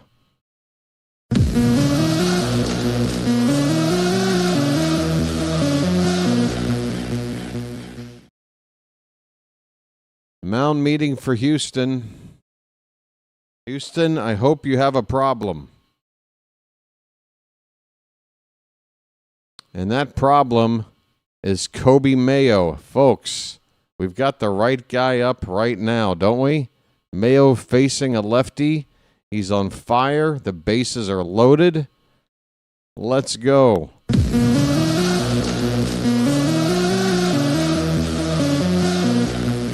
Let's get it all on there. Just spread it out. First pitch. Fouled back. Mayo with a big cut. 0-1 the count. Folks, get those Mayo jars up in the chat. If you're a Magic member, you've got access. Here's the next pitch. That's fouled away again. It's already 0-2. Bases loaded, 2 down, 2-2 ball game in the top of the 5th.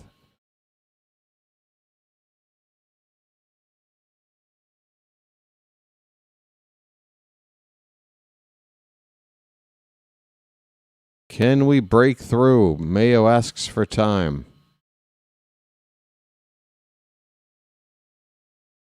Hey, there's Gary Reebok. How you doing, Gary? Gary, give us some good luck, buddy. We need it. 0-2 pitch.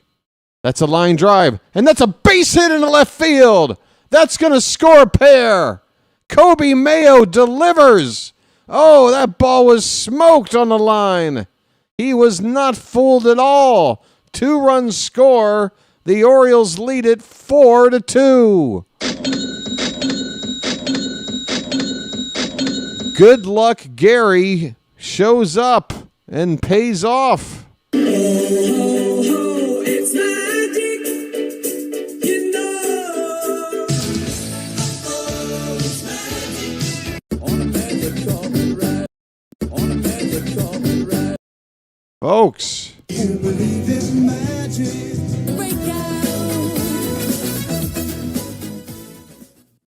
Just get it all on there. Just spread it out. Just get it all on there. Just spread it out. Kobe Mayo is en fuego. All right. At this point, I'm willing to put up with below average defense. I said, you got to give me average defense. You can be a little bit below. My man is now hitting .480 on the season. He's got 4 RBI on the day, 3 for 3, including a home run. Oh, man, Mayo. Suddenly our lineup is righty heavy, isn't it? If Tyler O'Neill pulls another opening day home run miracle out of his pocket, Kobe Mayo is mashing in the lineup. You got Lonzo in there. You got Taylor Ward in there. Where'd all these righties come from? 4-2. 99.6 off the bat of Mayo.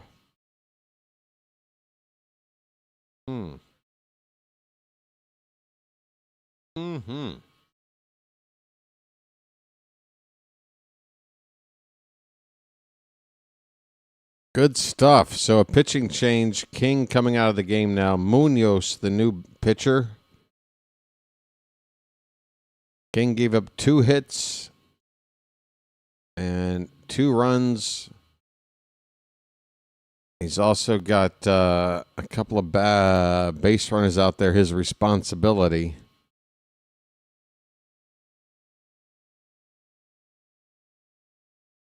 All right, it's Ryan Noda at the plate with Munoz on the mound. First pitch, that looked like it almost hit Noda. It goes to the backstop, and 2 runners are going to move up.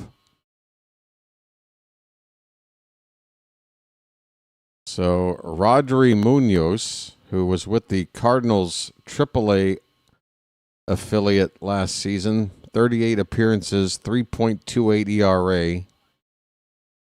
1 pitch into his appearance here, and he throws a wild one. Next pitch, that one gets away. That one is going to not allow the runners to advance. Runner at third, worried about the carom, the ball coming back toward the catcher. With 2 out in the inning, I don't know. I might have given it a try.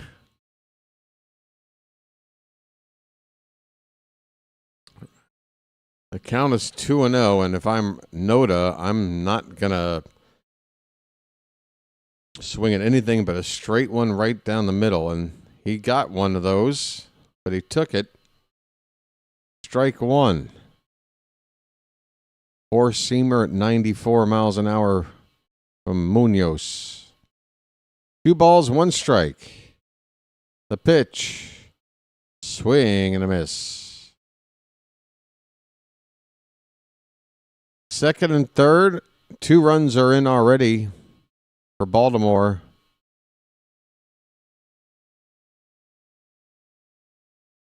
Noda steps out of the box.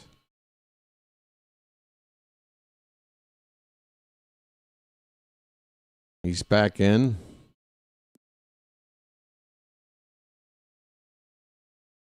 Munoz. 2-2 pitch. Check swing foul. We'll do it again. Yeah, up until last year with Detroit, quiet, it was really balanced. Like Monty would start a game, Gibbs would start a game. Quiet.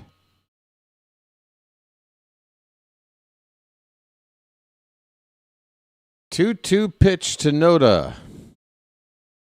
Here it is. Up and away, full count.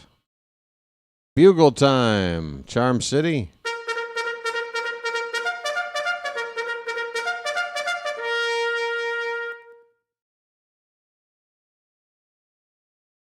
The 3-2 pitch to Ryan Noda. Oh, he swung at ball 4, and he's mad. Noda throws the bat and the helmet. He strikes out. The inning is over. 2 men left in scoring position.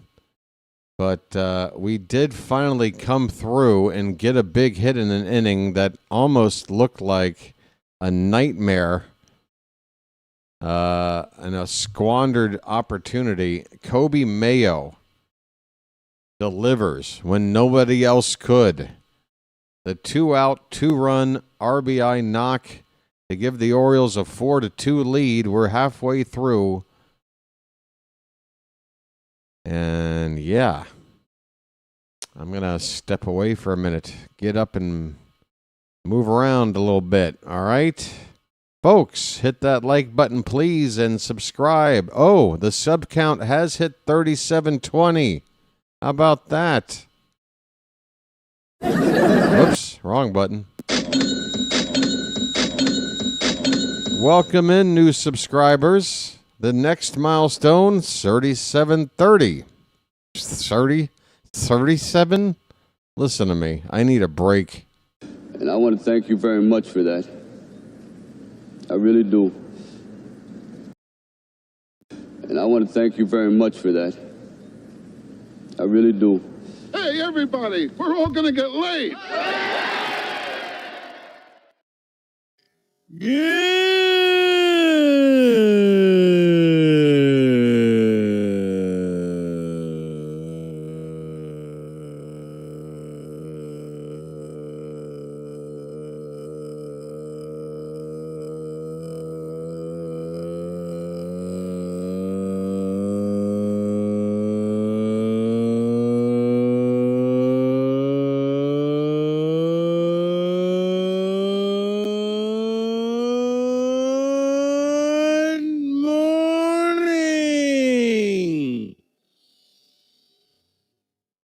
Whoa, somebody went down to the ground. Loper Fido hit the dirt.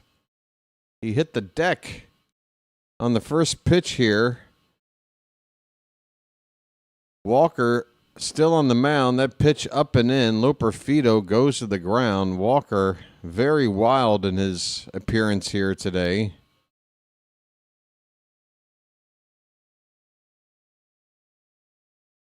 I'm not sure how much longer we want to look at this guy. 1-0 pitch is hit on the ground towards second. It is bobbled, and it's going to roll away. That's an E4. Willie Vasquez boots a routine grounder to second to allow the leadoff hitter to reach on an error. And now you got Altuve and Yordan Alvarez coming up. Talk about bad timing.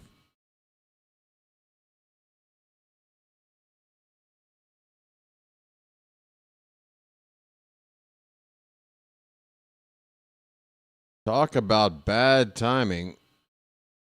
Here's Altuve. First pitch is way high. Get this guy out of here. Get him out of here. I can't stand watching somebody that has no idea where the ball's going. You get 2-3 batters to figure it out. If you're still doing it after that, you got to go. Next pitch is high to Altuve, which isn't hard to do considering he's 3'5". Come on, Walker. 2-0. There's a called strike. Top of the zone.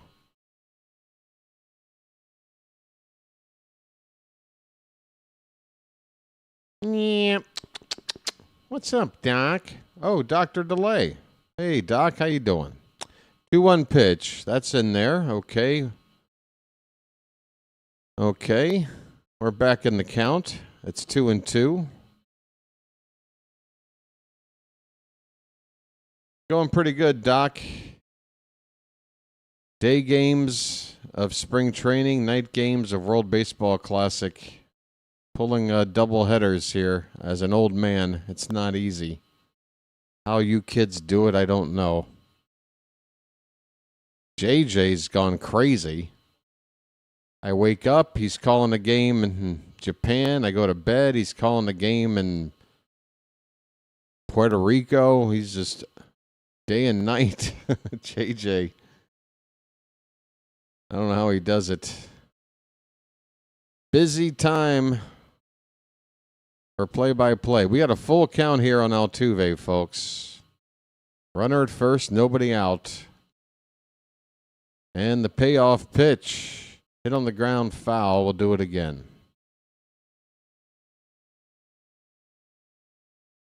Yordan Alvarez waiting on deck. Folks, be sure to check out Dr. DeLay's channel if you haven't already. He covers Pittsburgh sports like the Steelers and the Pirates.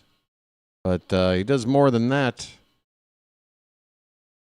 He had some Olympic coverage for the Winter Games. That's going to be ball 4 on a breaking ball out of the zone from Walker.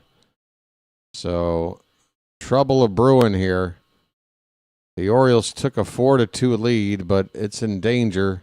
Altuve is going to be lifted for a pinch runner. Number 93 with no name on his back takes over at first base. Yordan Alvarez is coming up with the tying runs on and nobody out. And Walker is not the guy I want out here for this matchup right now. This lead of ours could be going away very quickly. First pitch is up and away. It gets away from Basayo, but Sammy does a good job to quickly locate the ball and keep the runners where they are. It is ball 1 to Yordan Alvarez.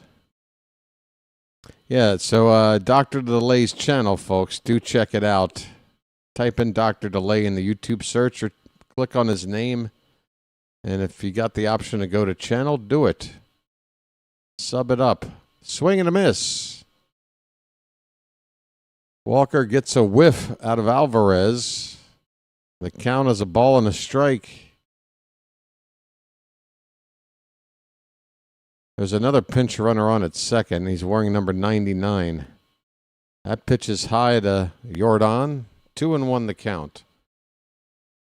The pinch runner at second for Loperfido is Winkler. And at first base, pinch running for Altuve is a fellow by the name of Thomas. Last name Thomas. 2-1 pitch. Swing and a miss. Okay.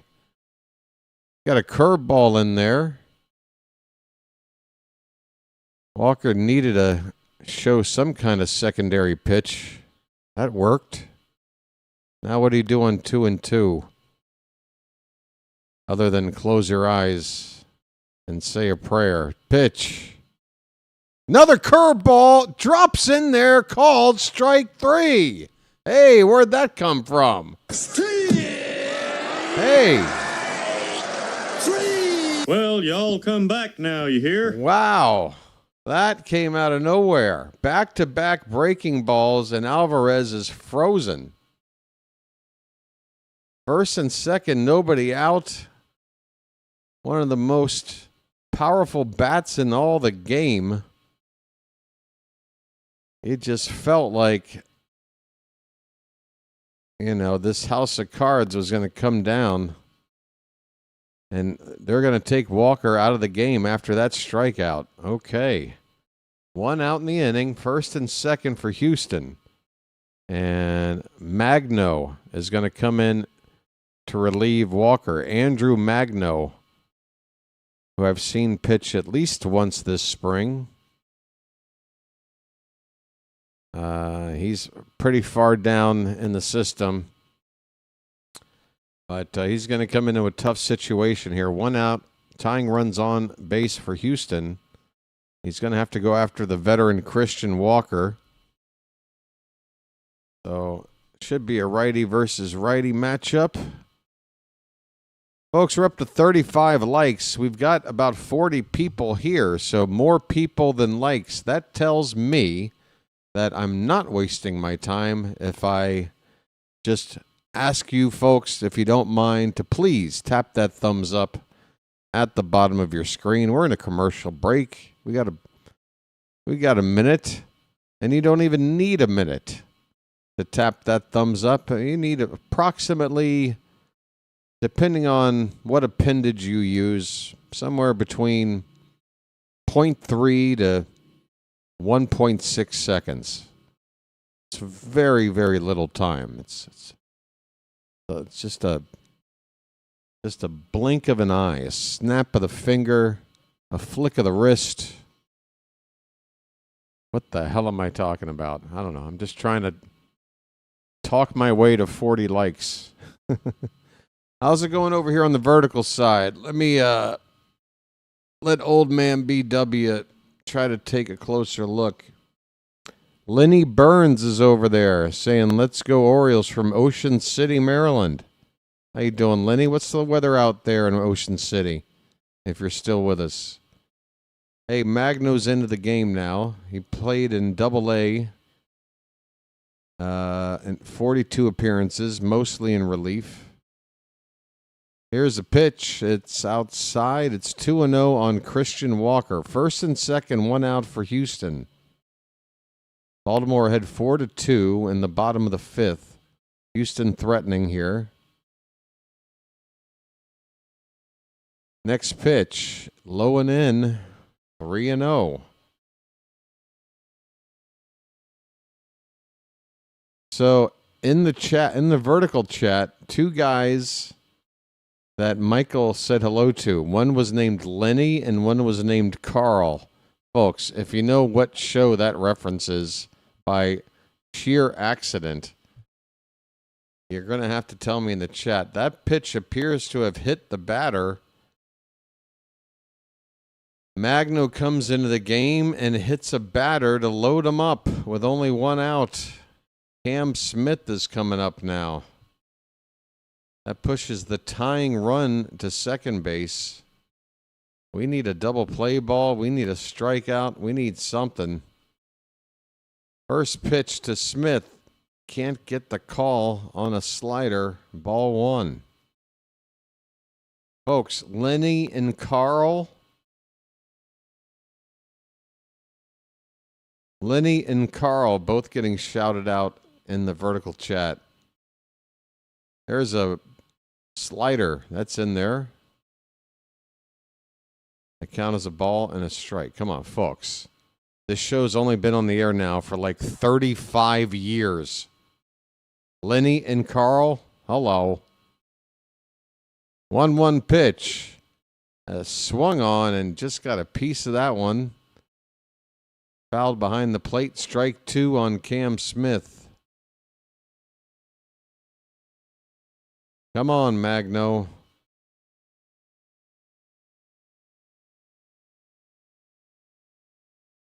Did I say he was a right-hander? Magno's a lefty, if I failed to mention it. Okay, I'm just going to have to somehow come to grips with the fact that the entire viewing audience doesn't understand a Simpsons reference when they hear it. 2-2. Swing and a miss on the slider. With the bases loaded, one out, Magno gets the big punch out.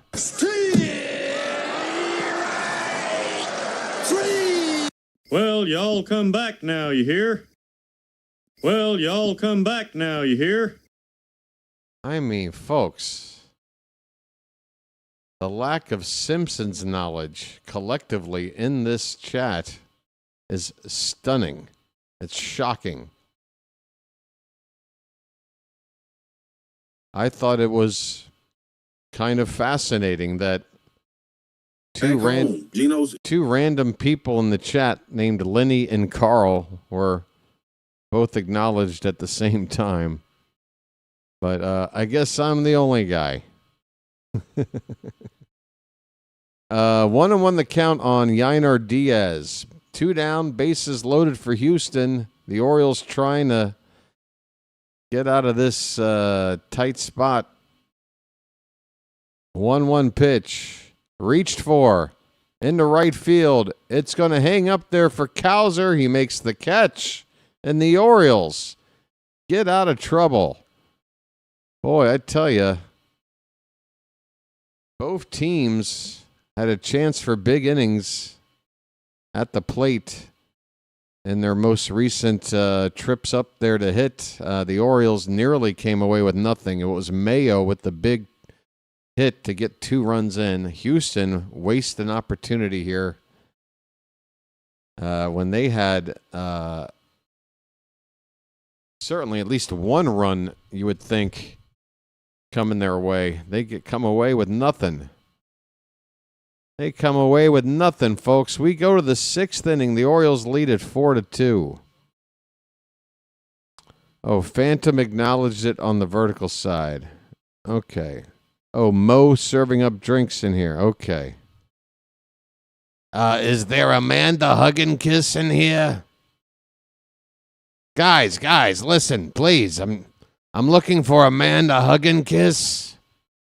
Oh, you little rat bastard. What?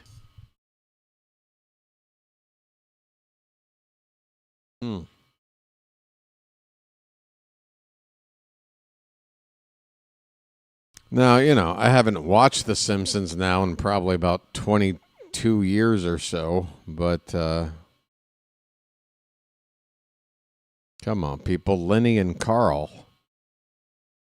That's like not knowing who Bert and Ernie are. Or Siegfried and Roy. Or Simon and Simon. Or Hardcastle and McCormick. Or Cagney and Lacey. Or Jake and the Fat Man. Or BJ and the Bear.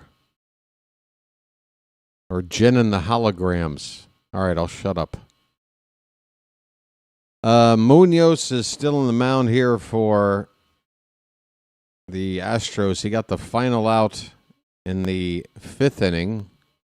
We're going into the top of the 6th. The Orioles coming up to hit. Ahead 4-2. Or Laurel and Hardy. Or Abbott and Costello. Or, Seals and Croft. Or Ike and Tina. Sonny and Cher. Ben and Jerry.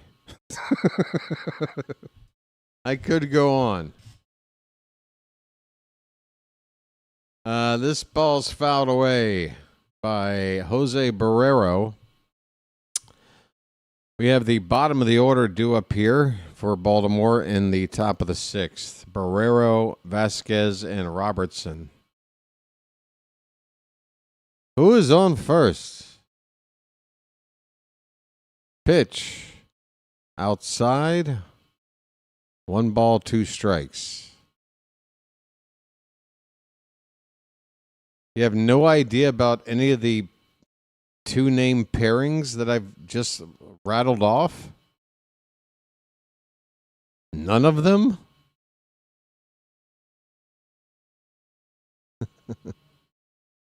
Oh, my.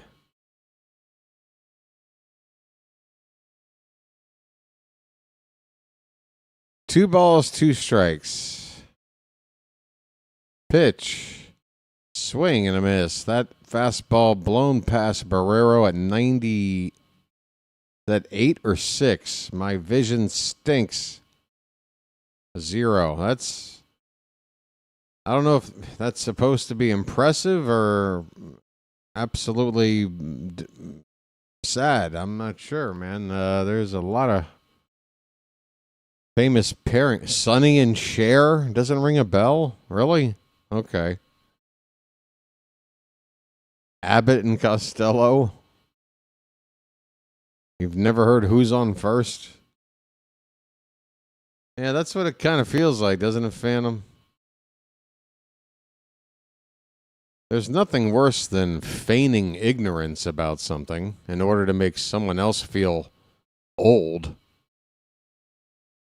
But, we all have our ways. All right, I'll try to think of a more modern pairing. Let's see. Paris and Nicole. Is that more? How about Snooky in the Situation? Is that more your generation? Snooky in the Situation? Is that more your speed?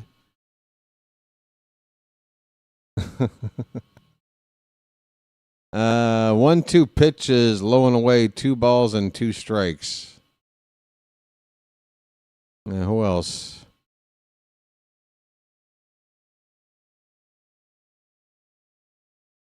Frick and Frack. How about Bartles and James? You ever heard of that? Is that just another thing that everybody else knows? Hatfield and McCoy?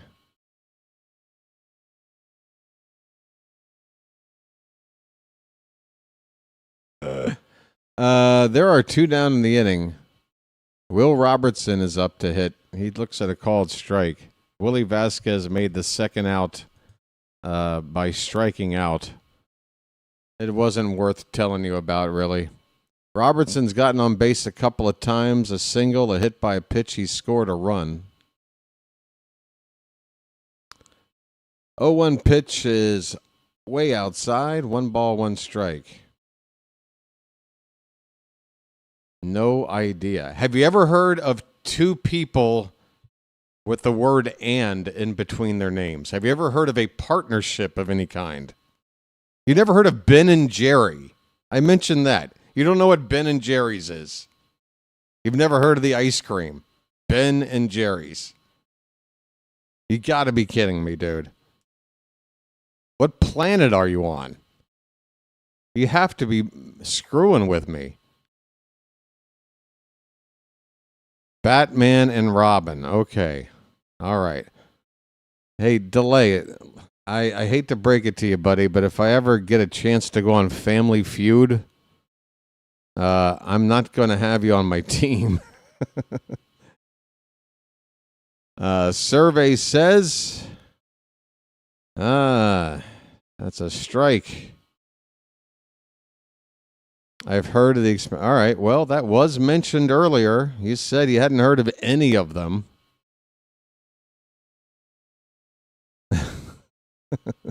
Let's just keep harping on this.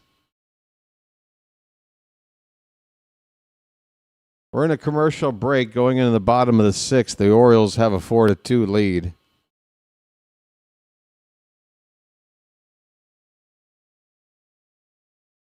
Oh, I'm not even going to try Captain and Tennille. That's asking way too much.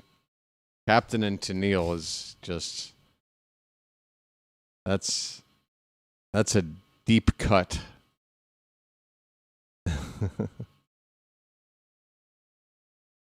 How about Heckle and Jekyll? Yeah, that's going too far back. That's too far back. Ozzie and Harriet? Yeah, that's too far back too. It's just too far back.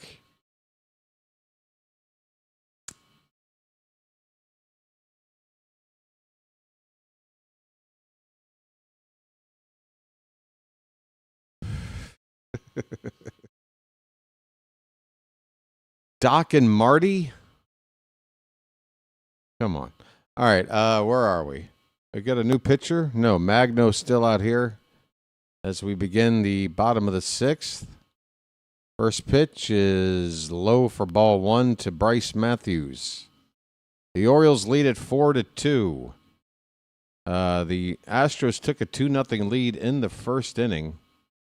A RBI double by Christian Walker, an RBI single by Cam Smith. Here's a ground ball to shortstop. It's going to be a tough play, and that ball goes over the head of the first baseman.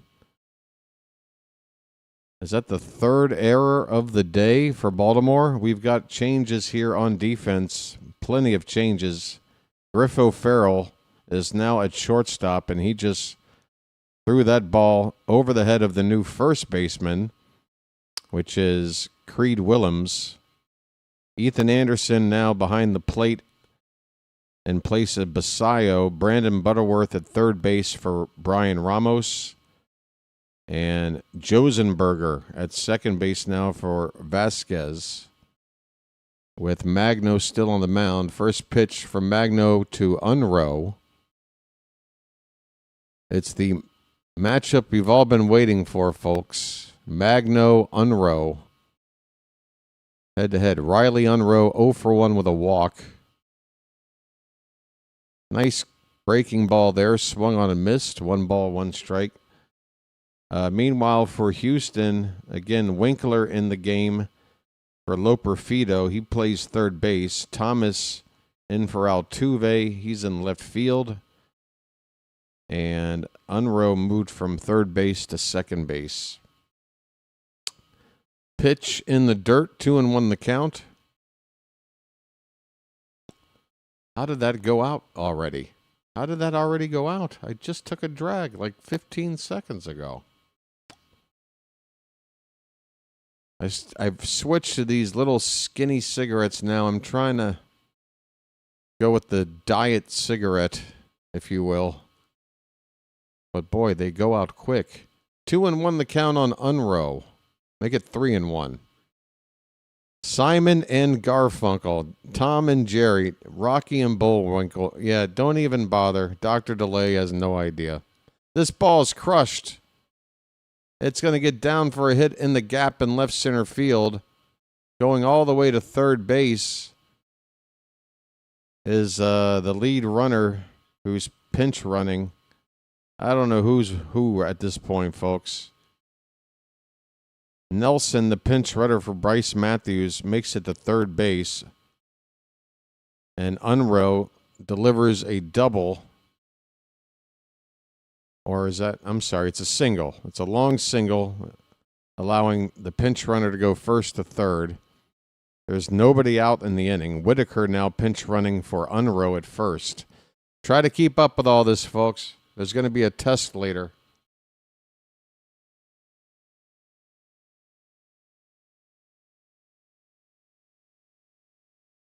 Jax Biggers is still in the game, and he looks at a first pitch strike from Magno. Biggers is 0 for 2. Ace and Gary. Ventura and Glitter.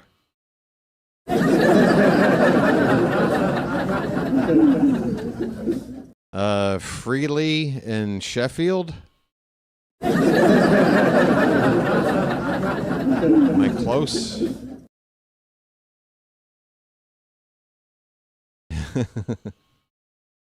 1-1 pitch. That one's low. 2 balls and 1 strike. Oh, Doc, I hope he didn't run away now. Come on. This is an education. I get it. You're a doctor. You know, medical school. That's a long journey of education. It's in a very specific field. I could understand. I should have thought of some medical pairings, like I don't know, cock and balls. Sorry. What are some medical pairings? I'm not sure. Something will come to mind. Hey, Doc, how you doing? 3-2 pitch. This is fouled away by Biggers. The count remains full. First and third. Nobody out for Houston. The Orioles lead at 4-2. Houston threatening.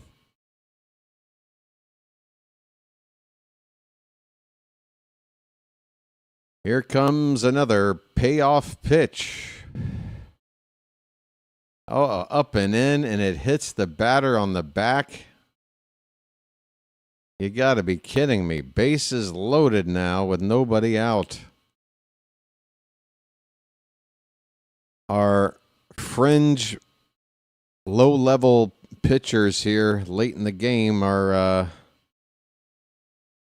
setting us up for failure here.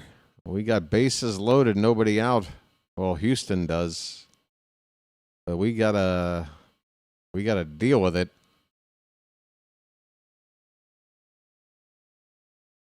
Been a sloppy day defensively for the Orioles. 3 errors on the board.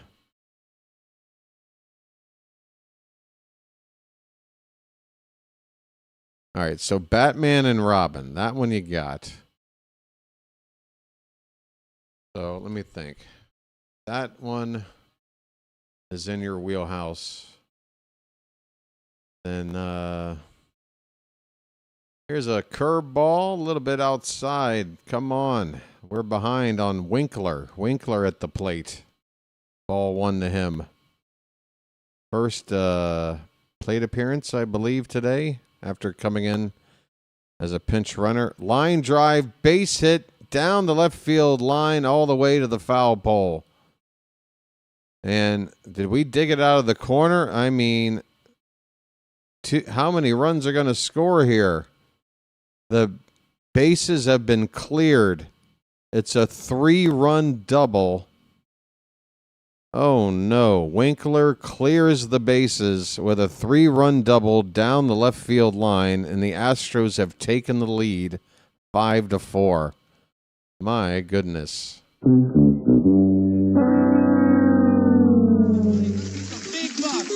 buck. Stop it all. Wow. Wow, this game turned quickly. We're losing, and there's still nobody out in the inning, and the first pitch to Thomas is high for ball 1. And now I suddenly want to just fold up shop and go back to sleep. Pitch, swing and a miss, 1 ball, 1 strike.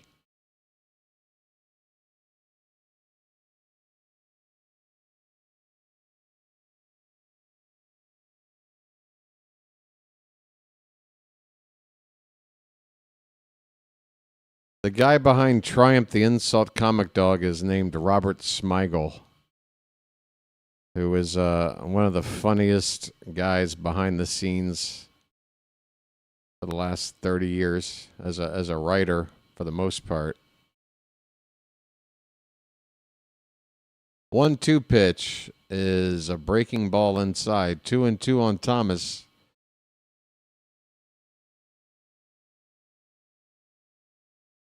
Did we establish whether or not Burton Ernie was... I don't know. I should move on, right? 2-2 pitch. Called strike 3. Hey, there's an out. There is an out.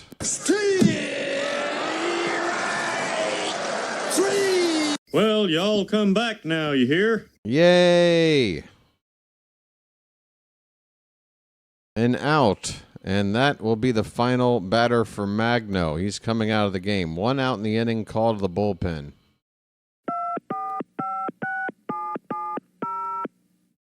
Houston lead at 5-4 in the bottom of the 6th.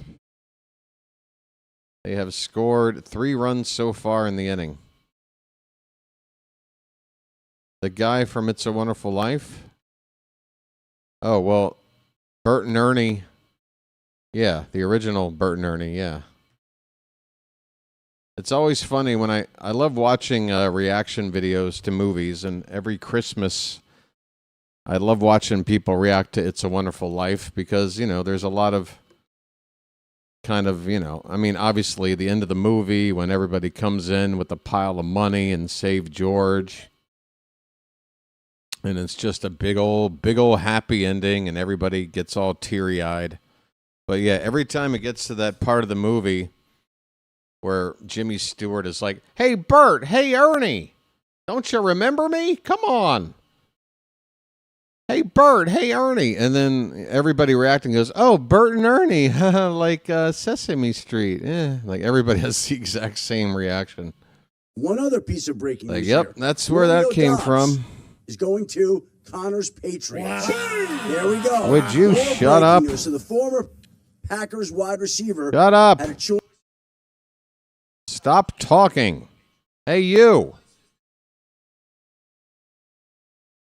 Shut up. Clarence.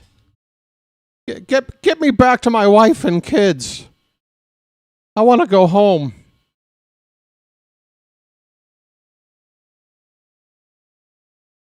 My mouth's bleeding, George. My mouth's bleeding.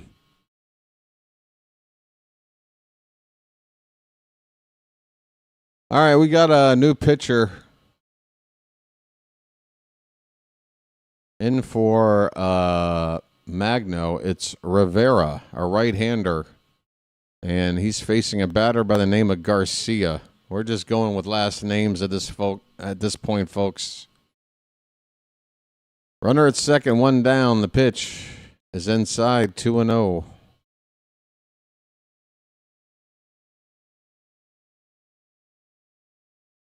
Mary, are you real? That pitch gets away from the catcher, and it's going to allow the runner at second to move up to third base. Still only one out in the inning. That's a costly, wild pitch there. The catcher, Ethan Anderson, unable to keep that ball from getting past him. 3-0 the count.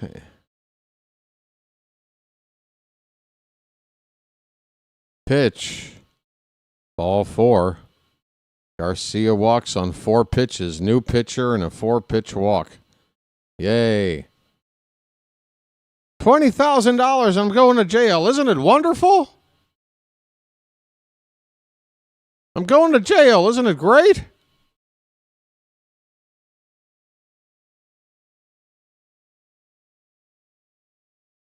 Oh, Mr. Gower. What happened to you?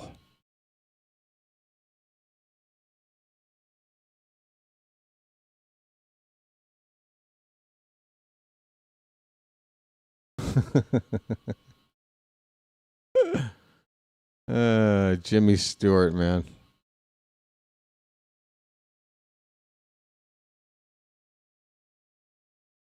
You want the moon, Mary? Just say the word now. Throw a lasso around it, see? And I'll lasso it down, and then you can swallow the moon, and the moonbeams will shoot out of your fingertips and the end of your hairs. Am I talking too much? Christian Walker at the plate. 1-1 pitch is called a strike. 1 ball, 2 strikes. First and third, 1 down. 3 runs in for Houston. They've taken the lead here in the bottom of the 6th. I think we've got a challenge. Astros thought it was a ball, but they're going to lose this. It's a strike. Call is confirmed. 1-1 the count on Walker. Christian Walker is still in the game. A lot of the starters are out. That pitch just outside, 2-2.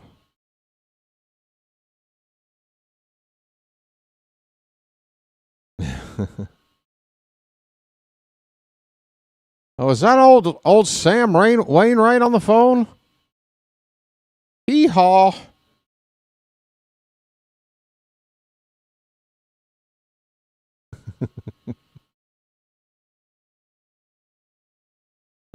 Folks. 2 balls, 2 strikes. The pitch. That's in there. Called. Strike 3. Christian Walker get caught looking.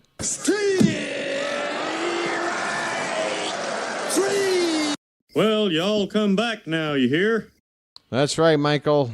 I am calling for sure tonight. USA versus Italy. That's right, folks. Just so that everybody knows, the event you're seeing on my channel is actually Italy. In case there's any confusion, that is the Italian flag.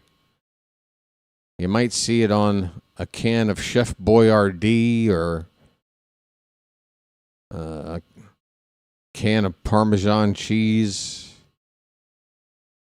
It's a pretty it's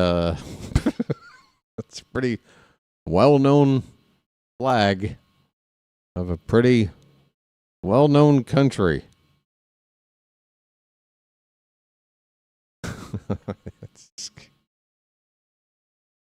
0-2 pitch here to Cam Smith is outside. 1-2 the count. 2 down, first and third.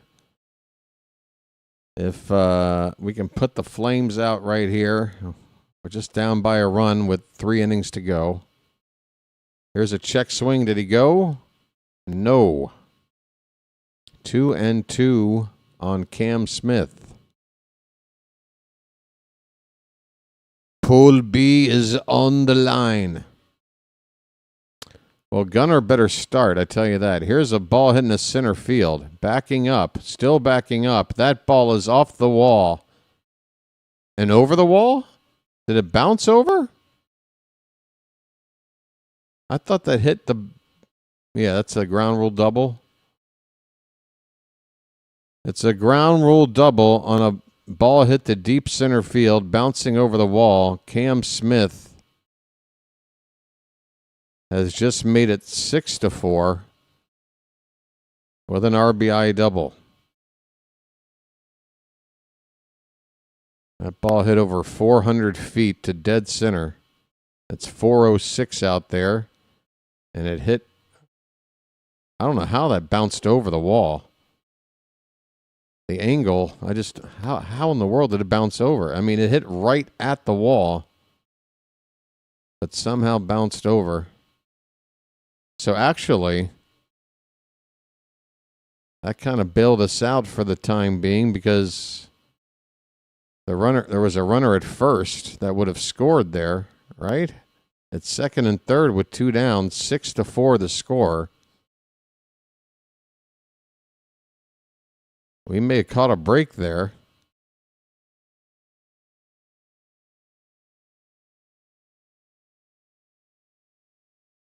Here comes what appears to be another pinch hitter wearing number 94, no name on his back, right-handed batter. First pitch to him is a called strike.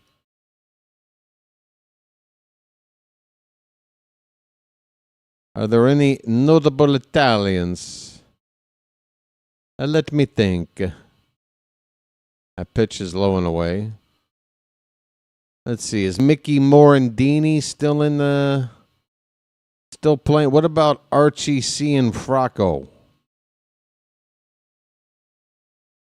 Called strike 3. Hey, Rivera showed some pretty good stuff there. Got a couple of strikeouts to get the final 2 outs in the inning. But Houston put up 4 runs in the inning to turn a 4-2 Orioles lead into a 6-4 Houston lead.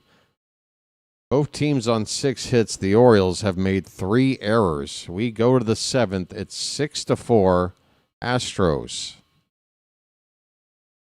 Miles Mastrobuoni is probably on the team, I'm going to guess. With a name like a Mastrobuoni.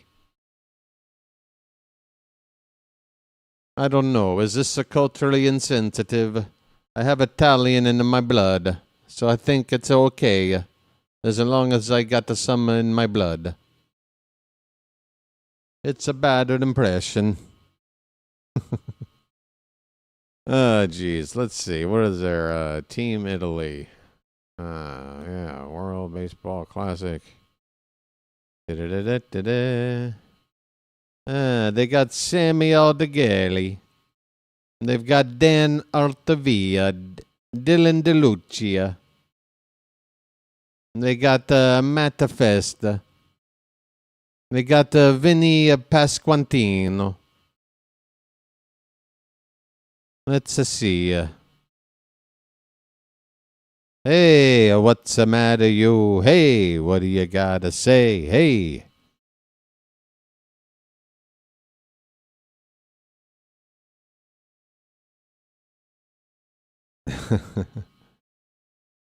Hey, they got a Jordan Romano. They've got a Francisco Savelli. And they have a Alessandro Vaglio, a Brandon Nimmo, a Joe Escalone, and a Drew Brutera, a Sammy Gavaglio, a Tiago De Silva, and a Sebastian Apoma. Mamma mia, we go to the top of the 7th. Dylan Beaver is still in the game. Can you do something, Dylan? This might be your last chance at a spot on the opening day roster, man. You gotta do something, man. This 0-1 pitch is low. We've got a new pitcher on. Willingham is on the mound, a right-hander for Houston.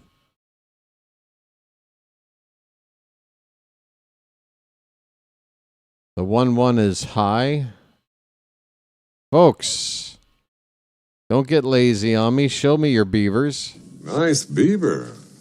Thank you. Got Bush. We've got Bush.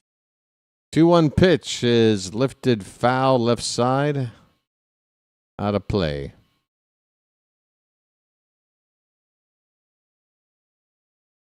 Show me your beavers. 2-2 the count. Pitch. Hit on the ground. Foul. On the right side.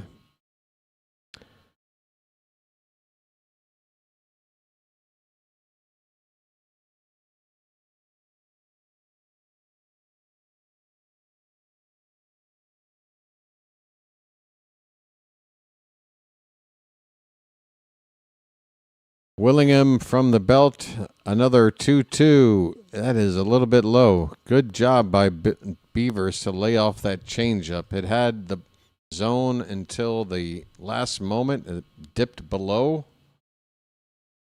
Full count. Come on. Get a positive result. Payoff pitch. Hit in the air to left. That should be play. Well, that might get in a weird area. Oh, my. We've got a collision, and the ball's going to drop in.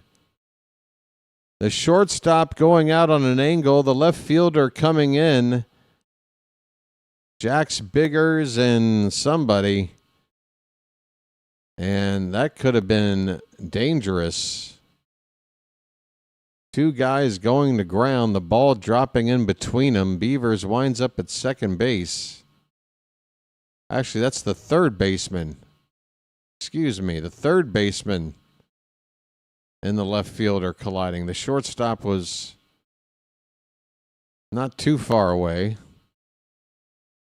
All right, we've got Colton Cowser still in the game and a chance to do something here. Let's get back in the ball game. Come on, Milkman. First pitch, called a strike. Get those cows up, folks. I want to hear a farm in my chat.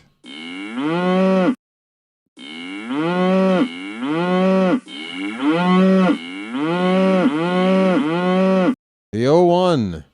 Swing and a miss. Cowser goes a chasing. It's 0-2. Nobody out. Runner at second. There's still only the 7th inning, so if we just get that one run in, that's okay. But we got to get him in with nobody out. Cowser fouls it away. It's still 0-2.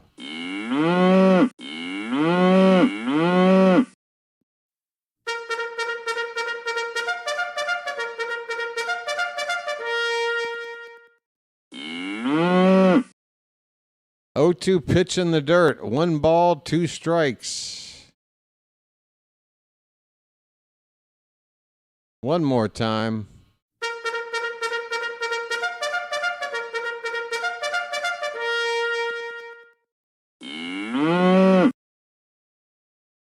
The 1-2 to Cowser. That one bounces in there. 2-2. Folks, we got to practice as fans.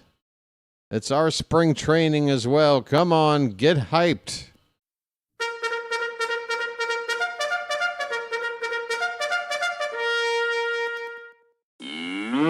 The 2-2, the pitcher steps off the rubber.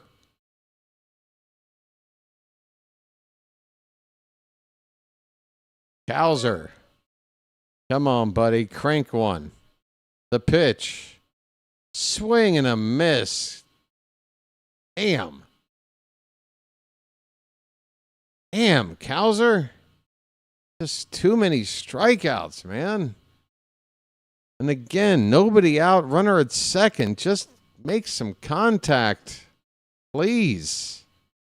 We strike out more often in situations where contact is just, like if you're up there with nobody on base or, there's two out and something, I don't know. But situations where just making a productive out is in the equation, you got to make a productive out.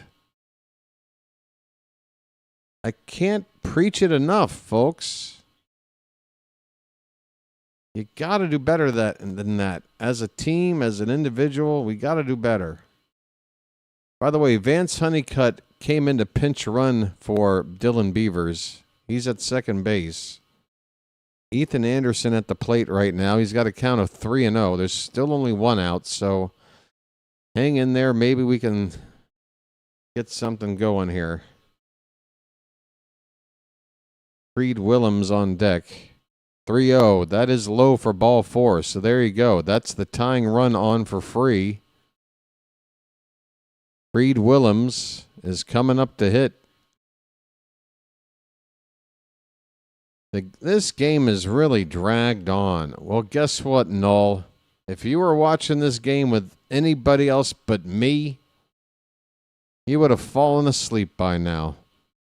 I make these boring mid-March spring games fun. Here's Creed Willems. He takes a strike. Come on, folks. Kenny Powers is at the plate.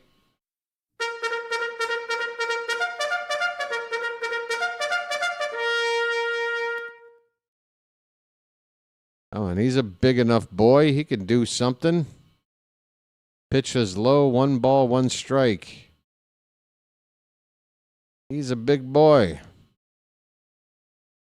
Last season hit 16 homers. The only problem is the batting average was abysmal, 153. 1-1 pitch, breaking ball left high, 2-1 the count.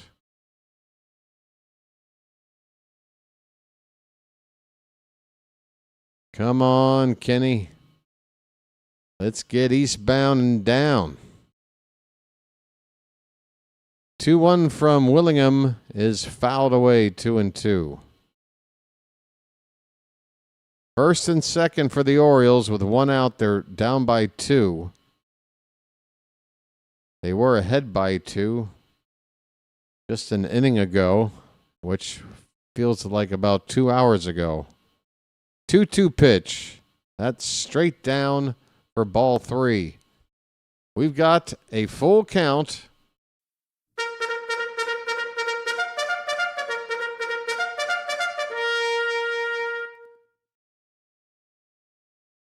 Here comes the 3-2. Called strike 3, bottom of the zone. Do we want to challenge? It's probably a strike, but it's a very big spot. Is that low? I mean, I would have challenged. That looked like it was a little below his knees.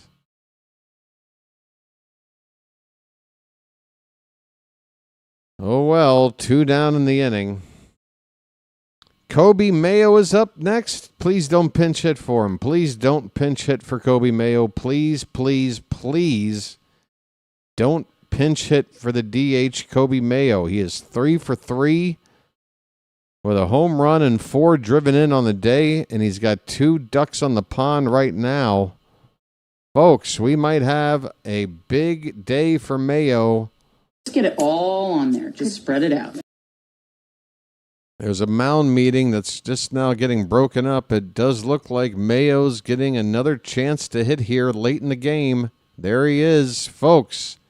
Get those jars up in the chat. Let's get it all on there. Just spread it out. Come on now. Mayo with a chance for a huge day. He's also got a stolen base today. First pitch. Oh, he wanted to do something. He missed it, though. It's 0-1. Hang in there, Kobe. know it looks like a beach ball right now, but hang in there. Swing and a miss. That ball, a slider that just kept dropping. It's 0-2. Hang in there, Kobe. Come on. Refresh the info window. Okay, Phantom.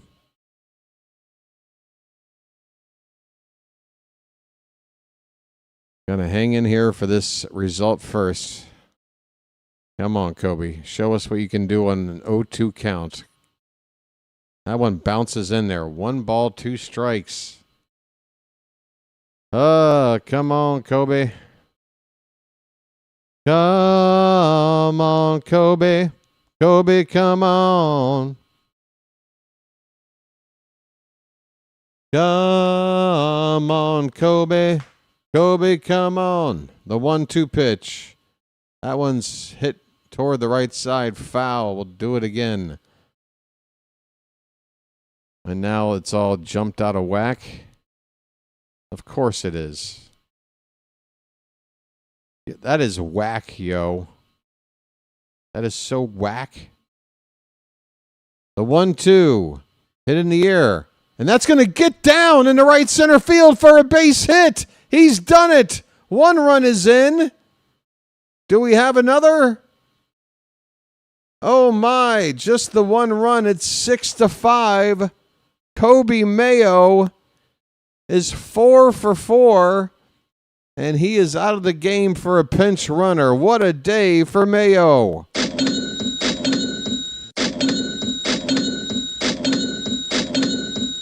Oh, he's your opening day third baseman, folks. It's on.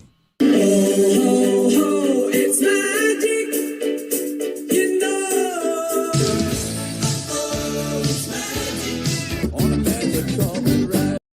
On a magic carpet ride. You believe in magic. Folks, Kobe Mayo with a breakout. He's already had a great spring, but this really seals the deal. Spring average up now to 500, going 4 for 4 with 5 RBI. He's driven in all 5 runs. Kobe Mayo. My goodness. The potential for this Orioles lineup, folks. I'm telling you, we've got about 14 guys that could potentially be, well above average type players in some way, shape, or form. We just need 9 of them. And if we can figure out quickly who those 9 guys are,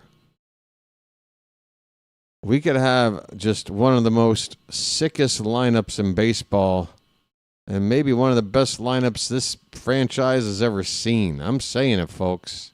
I'm saying it. Hear me now and believe me later. I'm saying it.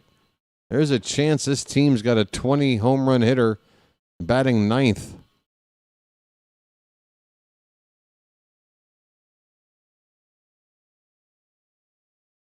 We'll see. So we've got a pitching change here. There's 2 down in the inning. Mayo is out of the game. T.T. Bowens is running for him at first. The new pitcher is, how do you pronounce this? Oh, is that Knorr? I thought that was K-N-O-N. No, it's K-N-O-R-R.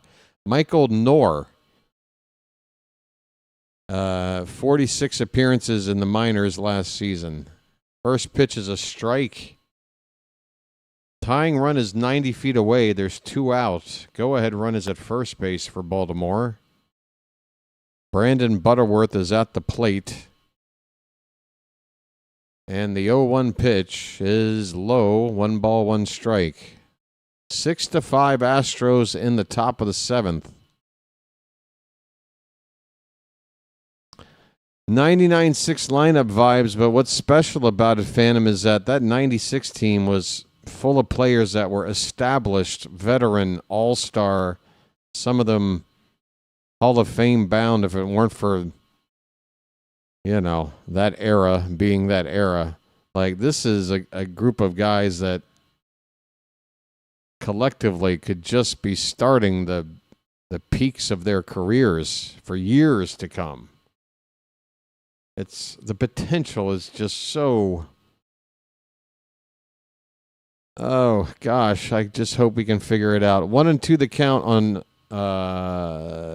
Butterworth. That ball's in the right center field. That ball is down for a base hit. We've tied it up. Have we tied it up? Your damn Skippy, Mr. Butterworth, comes through with a game-tying RBI single. It's 6-6.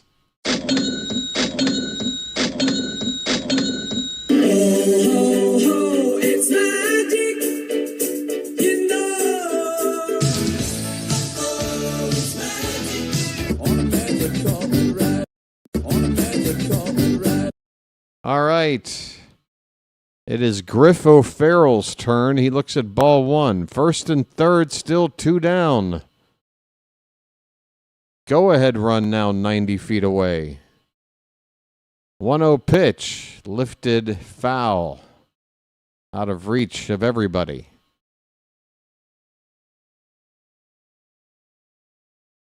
A back-and-forth affair here between the Astros and Orioles.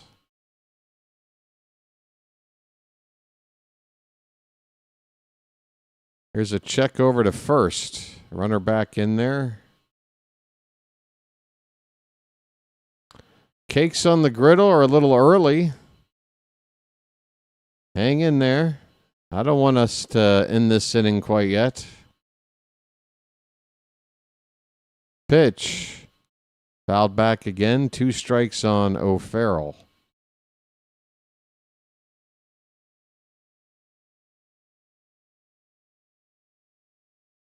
You guys are just that hungry, huh? Hungry like the Wolfram?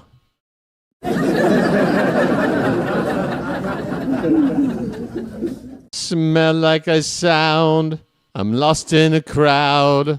I'm on the hunt. I'm after you. That pitch fouled away. It's a ball and 2 strikes. Oh, that was for Butterworth. Okay, that makes sense. That makes sense. The 1-2 pitch, breaking ball. Ooh, everybody except the ump thought they were going back to the dugout on that one. It is 2-2. 2 balls, 2 strikes, 2 out, 2 on. The pitch. Hit in the air. Right center. Looks like Houston's got it. They do. The inning is over, but the Orioles rally to tie it up. They score a pair at the end of 6.5. It's 6-6. Orioles now out hitting the Astros 9-6. But we coughed up 3 errors. So it's a pretty even ball game here, going late. 7th inning stretch time here in Palm Beach. Get up and stretch, folks, and show me those cakes on the griddle. Thank God I'm a country boy. Thank God I'm a country boy. Thank God I'm a country boy. Thank God I'm a country boy. Folks, stepping away for a minute. Sub it up. Let's get that sub count, the odometer, up to 3730. If you're new to the channel and you're watching, if you subscribe and you don't see that number move, it's because it only moves every 10 subscribers. It's the special odometer. So we have to wait for it. You don't know if you're going to be the one to make that meter move, but you got to get in to find out. Let's get it to 3730. Let's go. Thank God I'm a country boy. Thank God I'm a country boy.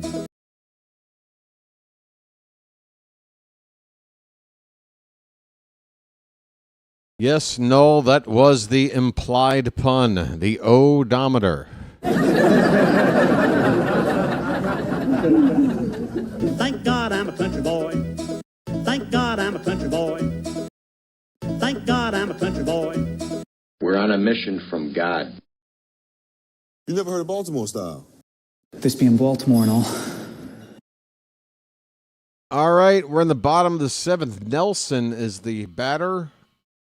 And the first pitch here from Torres, the new pitcher for the Orioles, a left-hander, is in there for a strike. I got more work to do on the display screen. Give me a moment. 0-1 is up and in, 1-1 the count. We're in the bottom of the seventh, tied at 6.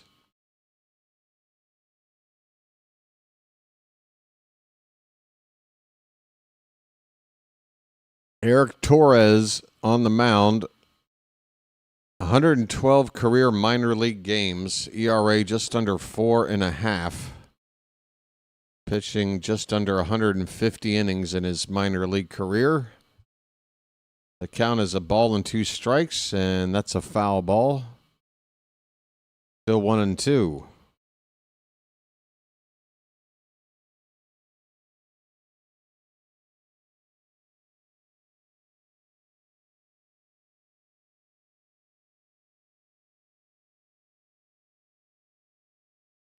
Next pitch is inside.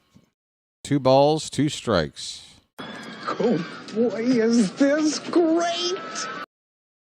This is great iced tea. This being Baltimore and all. The 2-2, that one is hit in the air to center field, backing up, but plenty of room out there. Vance Honeycutt comes down with it. 1 away. By the way, we're going to have a Honeycutt at bat at some point. Stay tuned for that. That's right, the legend of 4-bagger Vance.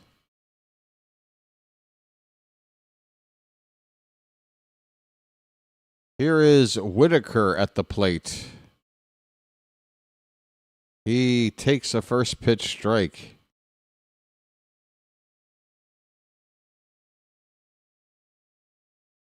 Tyler Whitaker hit 200 in A-ball last year, a third-round pick back in 2021.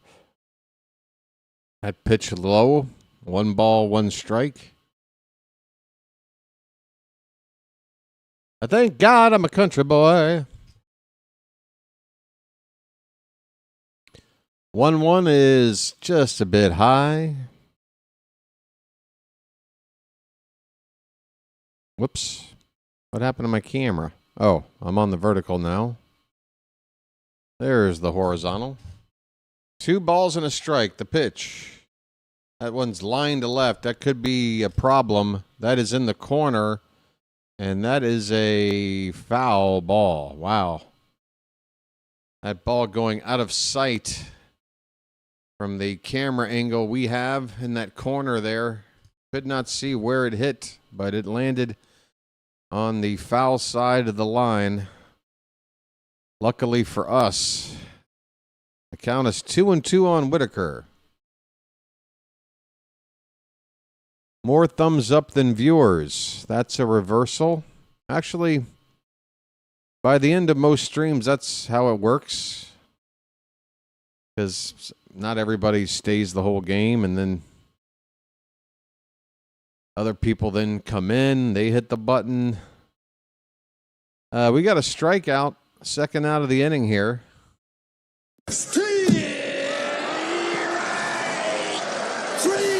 Well, y'all come back now, you hear?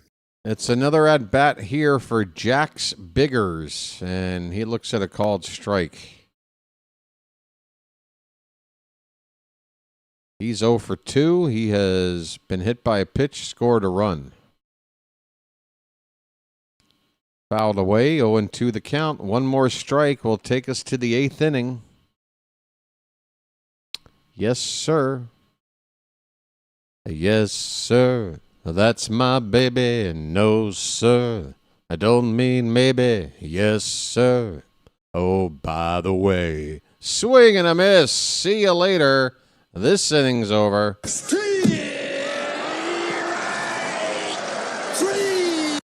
Well, y'all come back now, you hear? Hit the bricks, pal. You're done. You get nothing. You lose. Good day, sir. Well, when you gotta go, you gotta go. Folks, that man is gone now.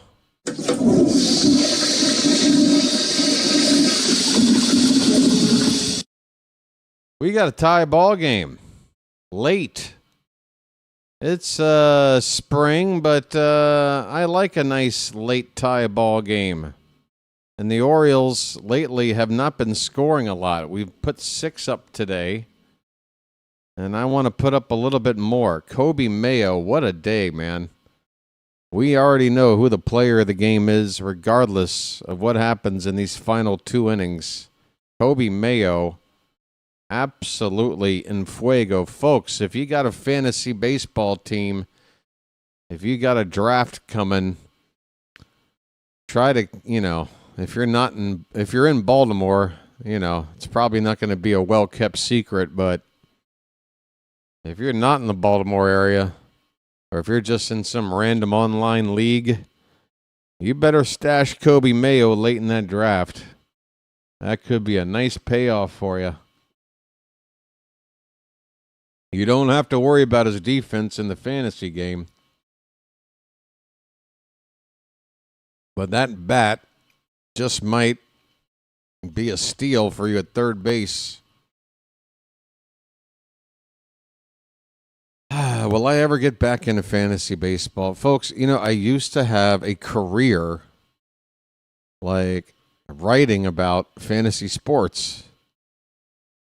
That was my thing. I was a fantasy baseball, like going back to the days when it was just called rotisserie baseball. Back before internet, online fantasy baseball.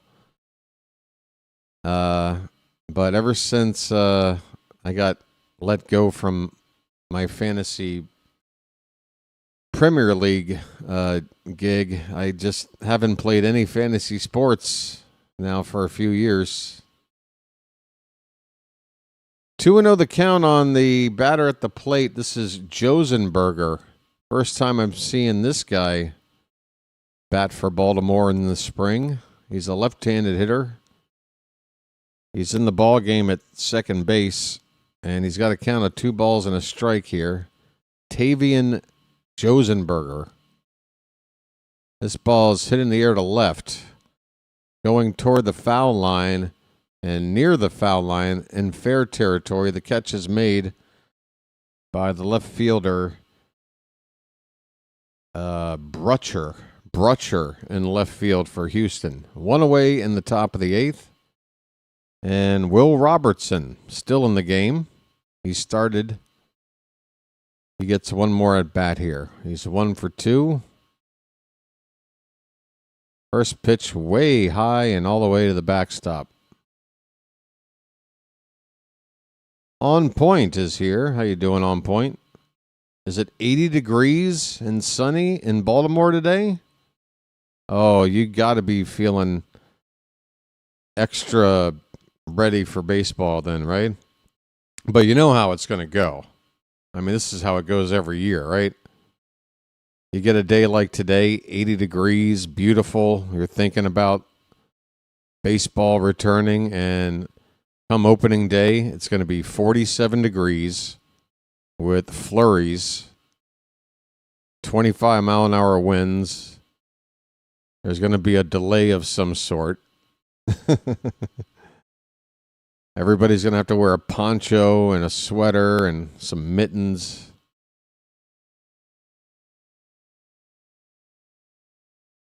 Uh, 1-2 on Robinson. Pitch is outside. 2 balls, 2 strikes.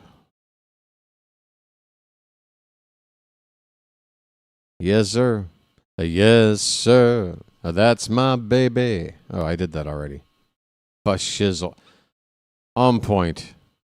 Look, I only have a few rules in the Charm City chat as Robertson strikes out. No politics, no spoilers, and no use of fashizzle. You broke one of the rules, man. You definitely broke one of the rules for shizzle. Hey, Vance Honeycutt, everybody quiet. First pitch is high for ball one. The legend of four-bagger Vance. Vance Honeycutt. The 1-0 on the outside corner for a strike. Now, obviously, if he makes an out here, we can't treat any more of his at-bats with any sort of reverence. We just got to go back to being normal. But we're going to give him one more chance, despite going hitless in his last two at-bats. So I got a feeling he's running out of at-bats before he's permanently back with the with the minor league camp. That pitch is off the plate. It's 3-1. Hey, maybe he works a walk. Maybe he works a walk.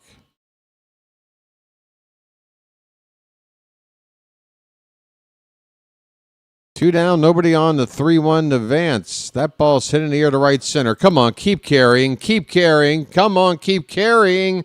Oh, it's caught up against the wall in right. Honeycutt went to the opposite field. That ball stayed in the air a long time. Doesn't seem like there's much wind going on at the park today.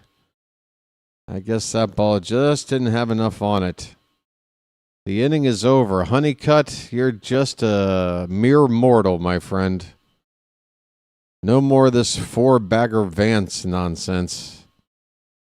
Now you're just a guy that needs to get his act together after a tough first year last year in the system. You're gonna do well there, Vance. You're gonna do okay. You're gonna jump a couple levels. I'm not worried. Folks. Oh, on point. If there's one thing that's worse than mentioning fashizzle, it's that guy's name. Oh, boy. Oh, boy. So the Orioles will have one more chance to win it. The Astros have two chances as the home team. Bottom of the eighth coming up for Houston. Whoa. Tempur-Pedic. Baby got back. Look at this guy.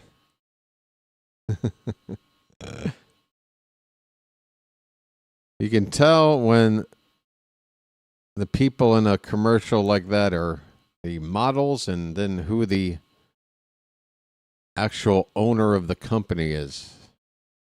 Stark difference in appearance. Gowd. How about gout? He's like human. He's like a gout in human form.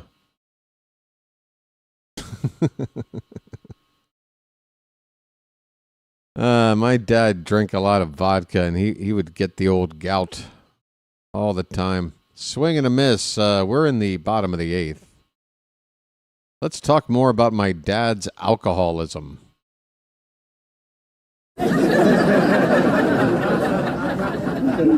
Jack Winkler at the plate. He had that big 3-run double. He pops this up behind home plate. Look by the catcher, out of play.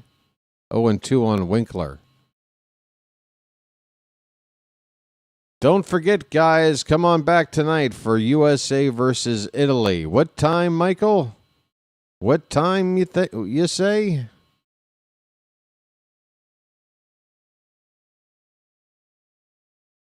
This ball's hit in the air foul. Still 0-2 to the leadoff man here in the bottom of the eighth.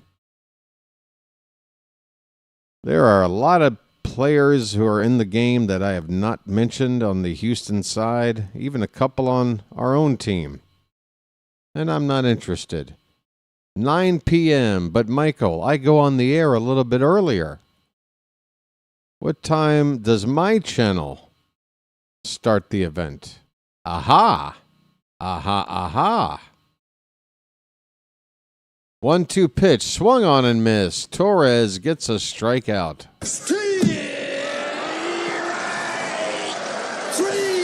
Well, y'all come back now, you hear? All right. Folks. That's right. There you go. That's how you promote the channel. We're learning, folks. I have to make this a cult. There's so much I have to do to make this cult grow. I'm gonna have to just do cult like things. I didn't want to have to go down this road, folks. But I'm going to need to manipulate all of you. Swing and a miss. That is another strikeout? Yes, it is. That is a 3-pitch strikeout. See you later. Well, y'all come back now, you hear? Torres with back-to-back Ks here to begin the 8th inning.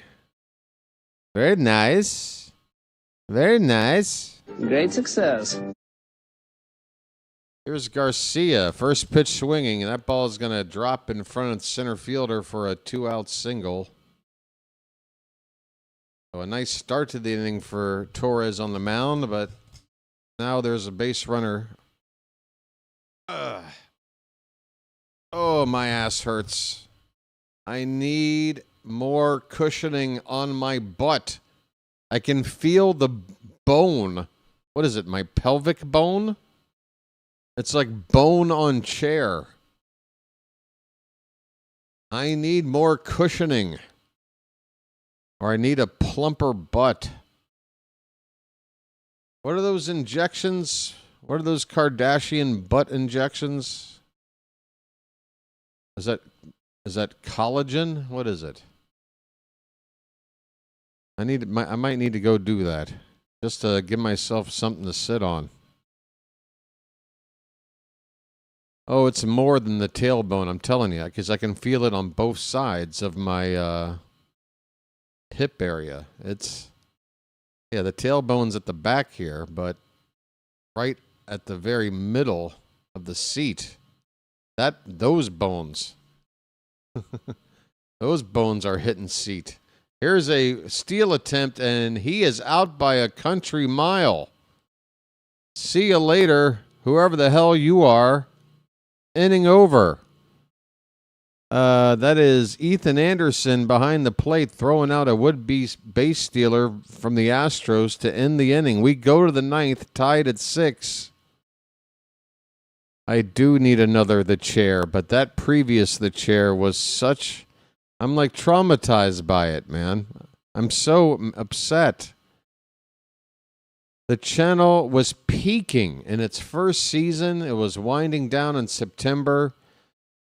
Super chats were rolling in regularly. I'm thinking, oh my goodness, I'm going to be able to actually earn a living doing this. You know, a very modest living, but that's all I need.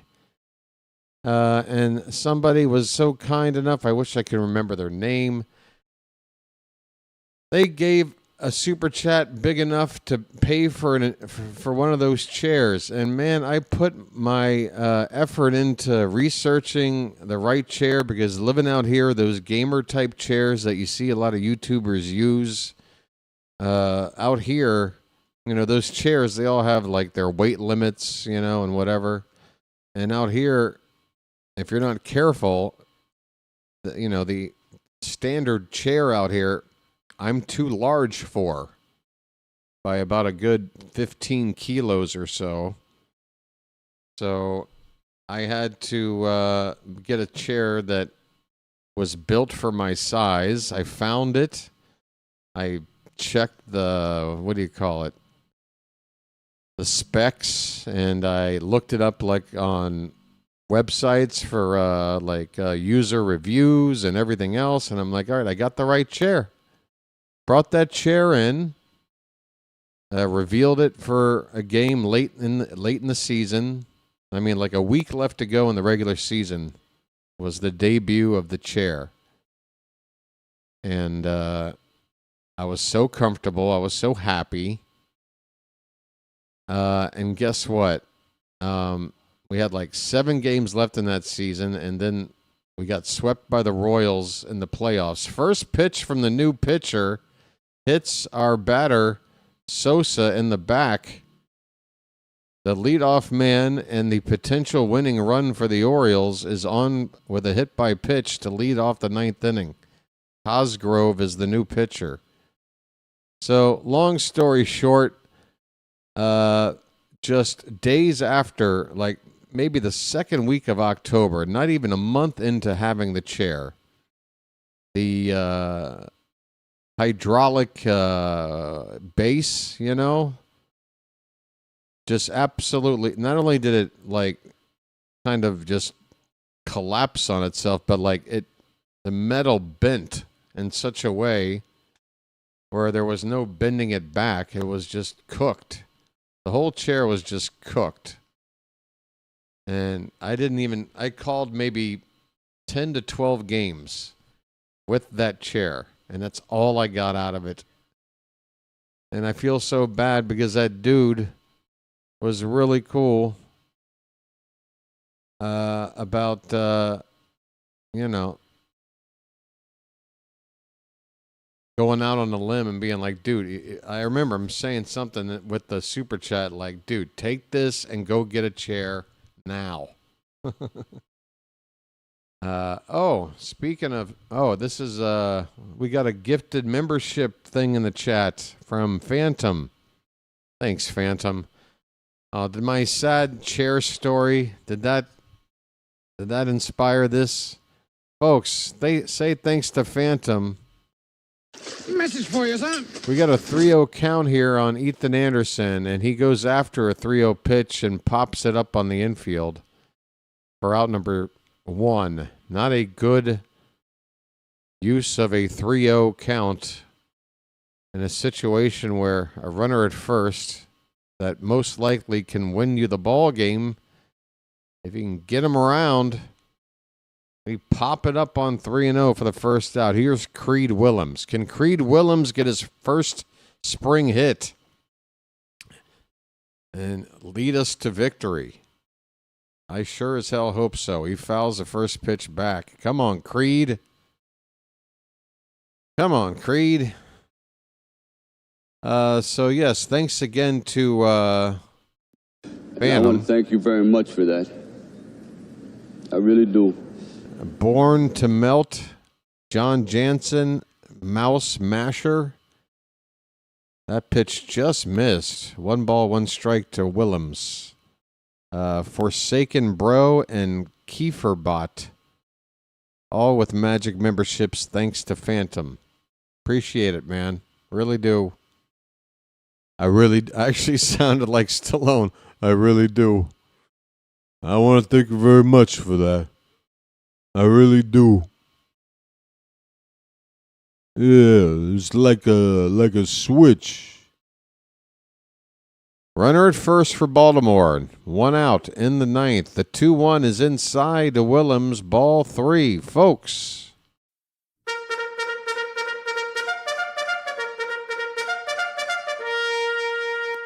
Come on, Creed.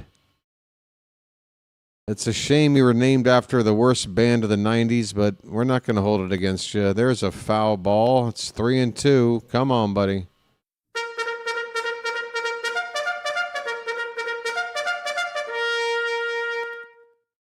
Oh, did I just get a jab in there? Sorry. I don't know what came over me. Full count. 1 away. Lefty on lefty here. Payoff pitch. Up and in. It's ball 4. Creed doesn't have a hit yet, but he's drawn a walk. He has drawn a walk. 2 men on with 1 out. And that'll bring up T.T. Bowens. T.T.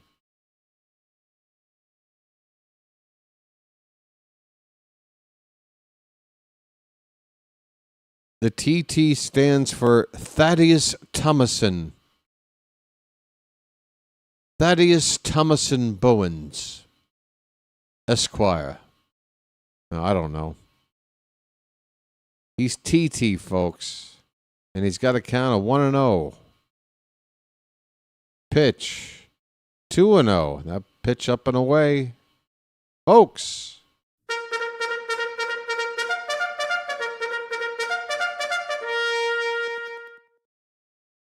Where would you get a big chair in Thailand if you get a big super chat? Well, I used something similar to Amazon here called Lazada to get the one I got before. This one's popped up on the infield, folks. That's not going to do it. Second out of the inning. Bowens pops out the first base. It's going to be up to Brandon Butterworth, who had an RBI hit his last time up. Can the little Butterbean deliver? Butterbean, Butterbean. Butterbean, Butterbean. First and second, 2 down. If we don't deliver right here in this spot, the best we can do is tie. It's a called strike to Butterworth. He steps away for timeout. Come on, you little Butterbean, you.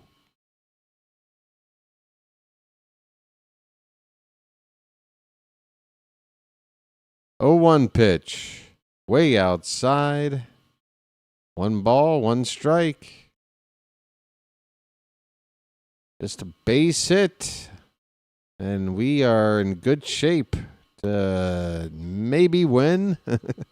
Just got to hold Houston scoreless for 1 inning. That's a strike. A nice sweeper that breaks over the plate. 1-2 the count on Butterworth.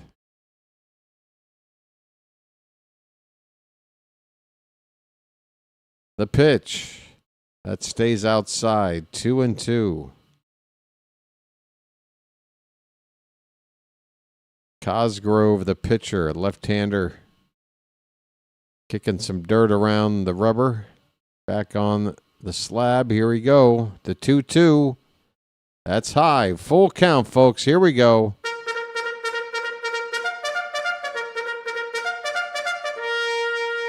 Come on now. The runners will be off on the pitch. Come on, you little Butterbean. Pitch. Hit on the ground, and that's a fair ball. A long throw from third base is in time. Damn. Son of a gun. That was a hell of a play over there at third base. I got to find the guy to give credit. Nelson, the third baseman, had to backhand that one near the foul line and throw a seed across the diamond, and he did.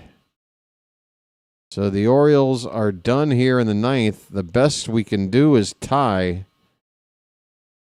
Bottom of the 9th coming up, 6-6 ball game. That's right.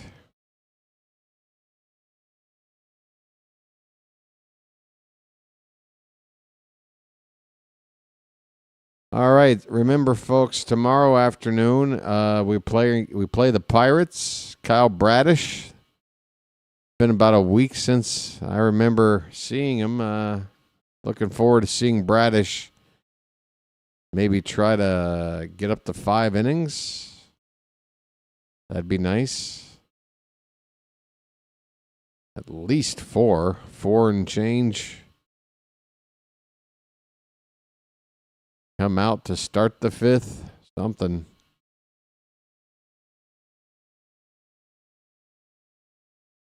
Did Butterball run hard? I can't honestly remember. Why Alonso isn't in the World Baseball Classic? He's definitely good enough. I mean, you got like Paul Goldschmidt there. Sure, Alonso could definitely be argued a better, stronger first baseman backing up Bryce Harper at first. But I'm certainly happy Alonso is sticking with the team.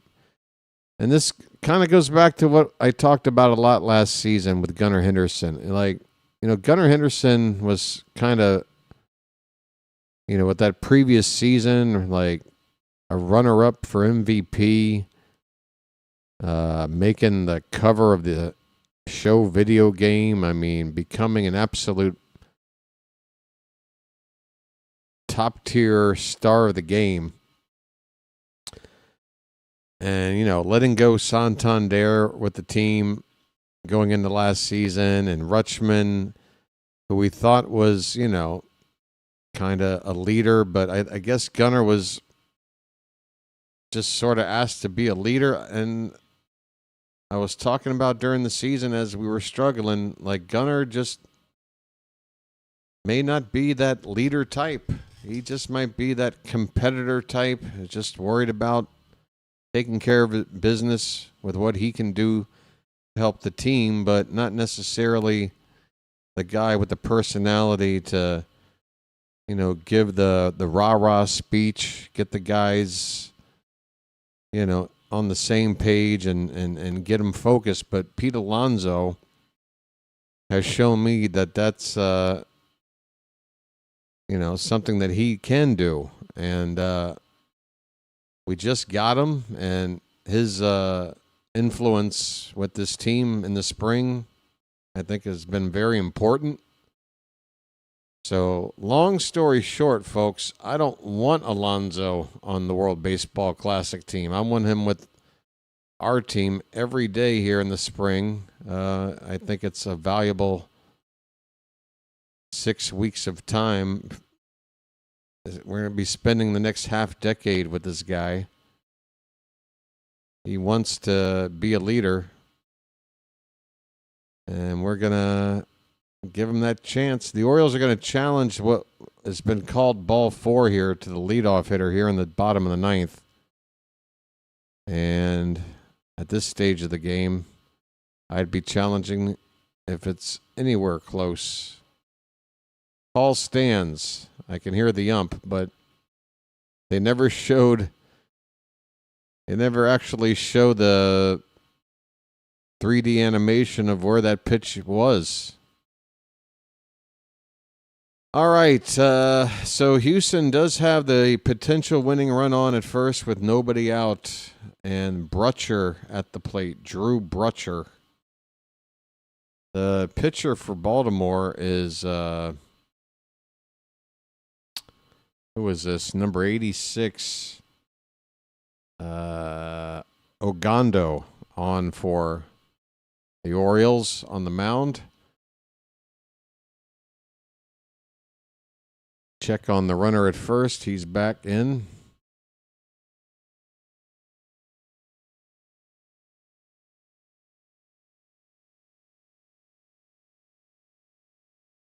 One-0 the count.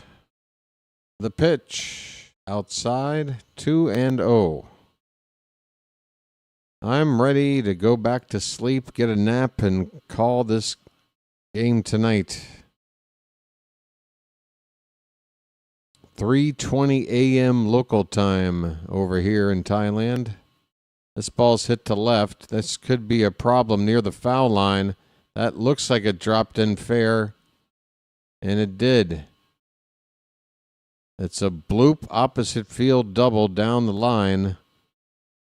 Not a double. Wait a minute. You mean to tell me the lead runner wasn't like halfway to second and still couldn't get the third on that? Whatever, I'm not complaining. All right, first and second with nobody out. Houston, oh my God. And this first pitch to the next batter, Perez, he is struck in the back, but right between the numbers. So Houston have the bases loaded and nobody out. And this game is moments away from being a win for the Astros, barring something incredible. And that incredible something would only lead to a tie for us. So there's really not a whole lot to get excited about right now, people. The infield is drawn in. James Nelson, the batter. Bases loaded, nobody out. First pitch. That ball is lined right to second base. Oh, perfect. You couldn't draw it up any more perfect. One pitch, a liner right to an infielder drawn in, one away. Can that be repeated? Can that be repeated? I want my tie, damn it. Whitaker, the batter. One down, bases loaded. The pitch. Taken for a called strike. Ogando. Can he do the impossible? Infield now playing double play depth. Pitch. Swing and a miss. Oh, he blew a high one past him. 96. 0-2 on Whitaker. The game's suddenly exciting again. Can we get out of this and get a tie? 0-2. Ooh, I wanted that one. Belled high. It's a ball. 1 ball, 2 strikes. Come on, we need a strikeout pitch or a ball on the infield. The 1-2. That's a slider. It broke outside. 2-2. You don't want to get to a 3-ball count here. We need the right pitch right now. 2-2 pitch. Popped up. That's gonna be tough. Are they gonna try to send him? Here comes a throw in. Is play at the plate, and they nail. No, he's not safe. How is he? Is the ball in his glove? How is he safe? Anderson made the catch from center field, coming in from center field. He turned to make the tag. I thought it was there. Umpire says safe. You got to give me a replay. I mean, I know it's just a spring training game, but come on. What a way for this game to end. There's no way to do anything about it. It's a 7-6 win for Houston. Give me a replay. I want to sit here and give me 30 straight seconds of high fives. Show a replay, damn it. They don't.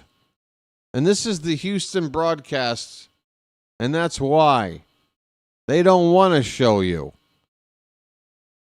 They just held a shot for 30 straight seconds of the teammates high-fiving each other as if it matters that much when the whole game came down to a play at the plate, and you're not going to give one replay?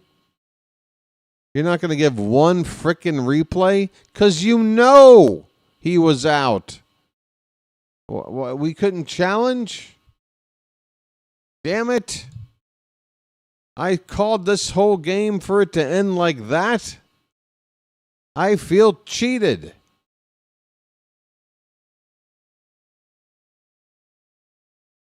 Well, your final score, the Astros 7, the Orioles 6. Baltimore are on a bit of a losing streak here in the Grapefruit League, folks.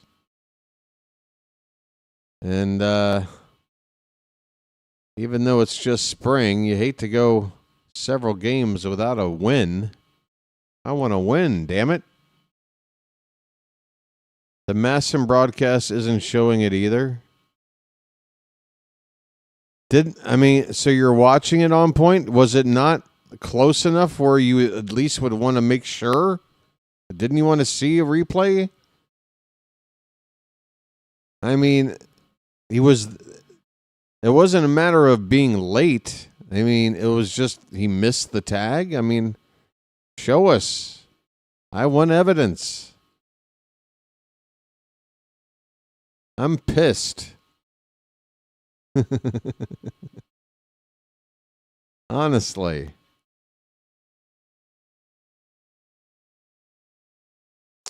Oh, well. Looks like we'll never know. I think the Orioles will have approximately 230 home runs. Yeah. That's, for me, probably a little bit on the high side. I think I said we're going to hit at least 200, but if I'm guessing, I'm probably splitting the difference 215. 215.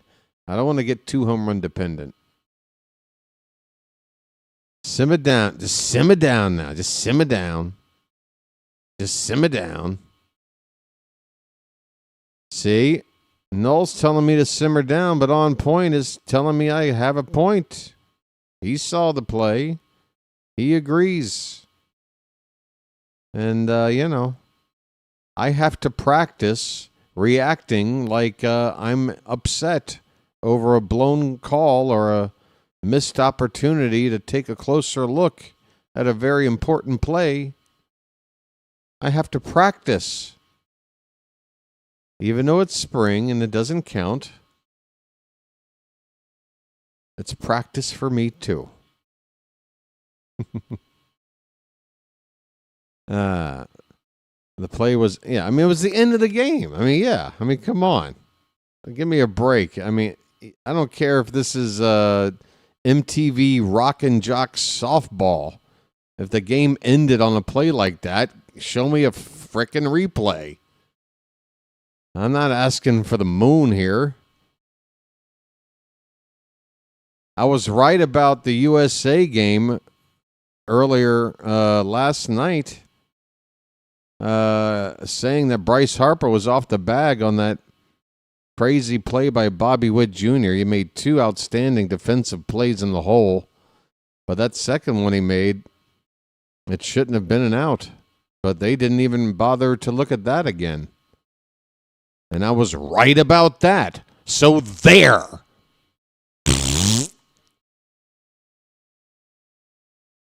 I'm sorry. Was I being a tad too juvenile there?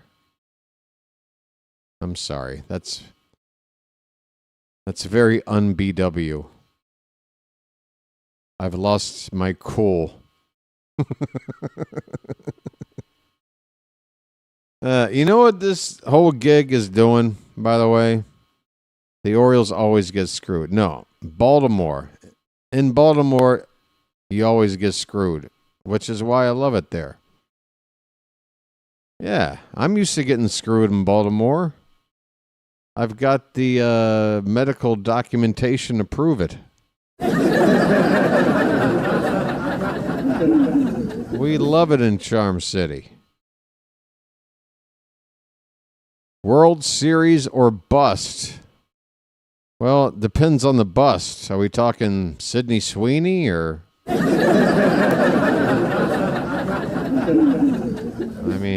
it's... How difficult of a choice are we making here? I might go bust on this one. Christina Hendricks? I don't know. All right. Oh my God. Look at that. Look at that ocean. Look where the Astros get to have their spring. They are literally in a paradise. You know, the Gulf Coast teams like us on Sarasota side. Palm Beach is on the ocean side, right? It has to be. That looks like blue ocean water right there to me. Man, it is nice. Too nice. If I'm a Houston player, I'm probably getting into trouble at night in a town like that. All right. It's time to wrap things up, folks. 7-6 again is your final. The Orioles now on the spring have a record of 7-9-2, I believe. We're slipping, folks. We're slipping. We had 3 errors in the field today. But, we did have some highlights, and I think, obviously, Kobe Mayo stands above everybody else. What a game for Mayo. I mean, let's face it, folks. That's what the takeaway is from this game. Not the final score. Not, some pitchers that are never going to throw a pitch for us this season. Stinking it up on the mound like Magno, 4 runs in 1 inning. It's about a guy like Kobe Mayo looking like he's ready to go.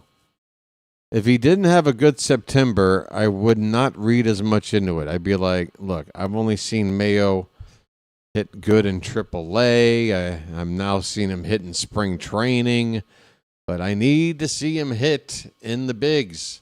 And he hadn't. He had not done it until the final month of last season. He started doing it. It looked like he finally got comfortable and started making a lot of regular hard contact. Looking good. And it's just very encouraging to see a spring like this. It makes me feel like he's going to be ready for Major League Baseball. And, man, he's got an opportunity for at least a 2-month run as an everyday third baseman, which he will be an everyday third baseman if he's going to hit like this. I'm starting to think Mayo is looking more like an everyday option over there. Maybe Blaze and Jeremiah splitting time at second. I guess Kerstad and O'Neill platooning somewhat in right. Got Cowser in center. Taveras backing him up. Ward at every day in left. Alonso every day at first. You got Gunner every day at short. You got Adley behind the plate. You got Sammy backing him up there. At least one start behind the plate a week. And then DHing a couple more times. You got Mountie splitting time there. And there you go. There's your team. I'm ready. The offense, yeah. I'm just worried about a game where we got Mayo at third, Kerstad playing right field, and Basayo behind the plate. Because those 3 guys, their defense, I'm not saying it's a lost cause for any of them. Well, I think Kerstad isn't going to get much better than he is. I think Mayo can improve. Basayo will definitely improve. I think Kerstad is not going to improve much. But when you got all 3 of those guys out there at the same time, at this stage of their development defensively, that could be a little bit dangerous. I would not probably put a lineup out that had all 3 of them in it. You need to kind of take that into consideration and spread that around to where at most 2 guys with defensive liabilities are on the field at the same time. You feel me, folks? It's just like that Mayo. You got to spread it around. Spread that lack of good defense around. Just get it all on there. Just spread it out. Just spread it out to where you don't have them all on the field at the same time, right? Let's see. What else is going on? We were all about Beavers last year, and Mayo is head and shoulders above them this spring. Yeah, Beavers, it's weird. I mean, this game is weird, Things happened between the end of last year and the start of things happen. Beavers looked really promising as a guy to make the team when spring started.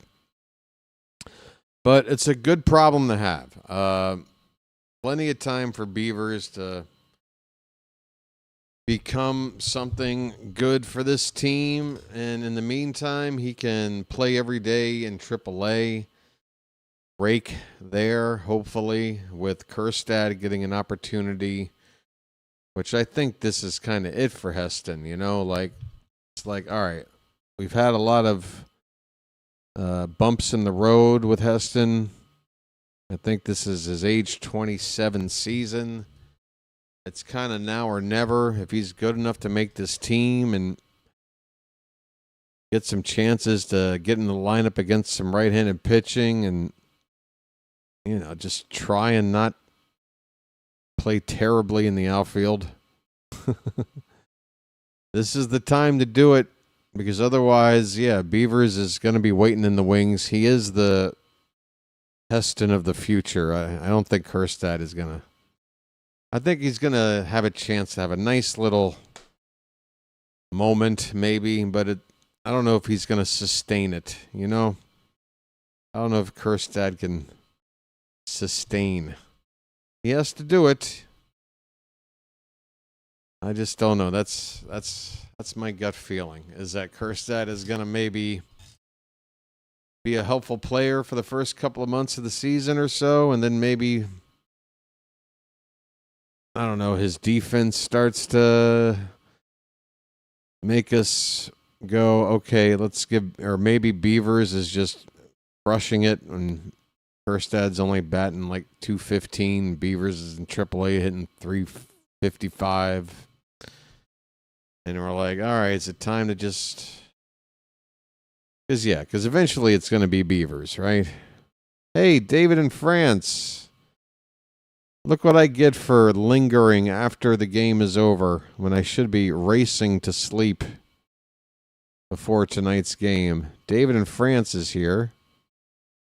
Kjerstad needs a chance somewhere else. Well, he's going to get a chance here first. And this will be a nice way to raise his stock, right?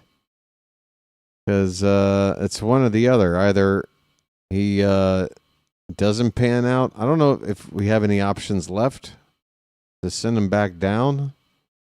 Do we? If we don't, and we did put him out on waivers, he, I think, would definitely get picked up. But yeah, Beavers and Kjerstad are kind of, you know, they're kind of redundant. But Beavers is way more promising, I think, because of the fact that he's not such a defensive liability, and is now even getting some chances to play center field. Kjerstad is just a bad defensive outfielder. He does have one option? Okay. All right, well, there you go. We still have some leeway with Kjerstad. But yeah, I think you start the season with him. Let Beavers play every day in AAA. If Kjerstad starts to struggle, you can send him down and call Beavers up. And you still hold on to both guys. And then maybe you look to maybe deal Kjerstad if you're ready to stick with Beavers once he gets the call up. And you're like, all right, he's ready to stay up. Let's move on from Kjerstad. So, yeah, we got some flexibility. We got some options. It's a good thing. It's a good thing. All right, folks. Tonight, what is it? 8:45 p.m. Eastern. I will be back on the air calling the USA versus Italy final pool game. Their tune-up for the knockout stage. Team USA, unless Italy absolutely shocks them, is on the path to the top seed in the pool. If they were to lose this game, they'd still get in as the 2 seed, I believe.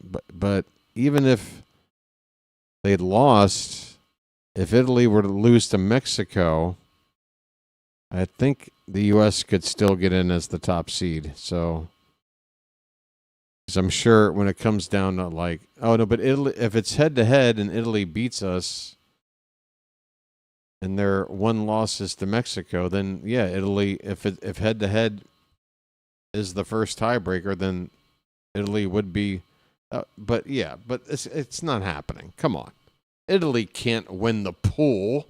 That's insane. They won't let it happen, folks. There's too much money and shit. There's no damn way.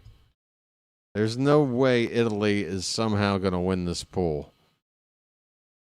But come on back tonight, all right? 7:45 p.m. Eastern.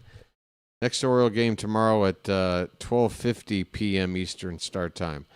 I'm going to check and see if there's somewhere I can send you, and then I am off to sleep. Yeah, okay. Do.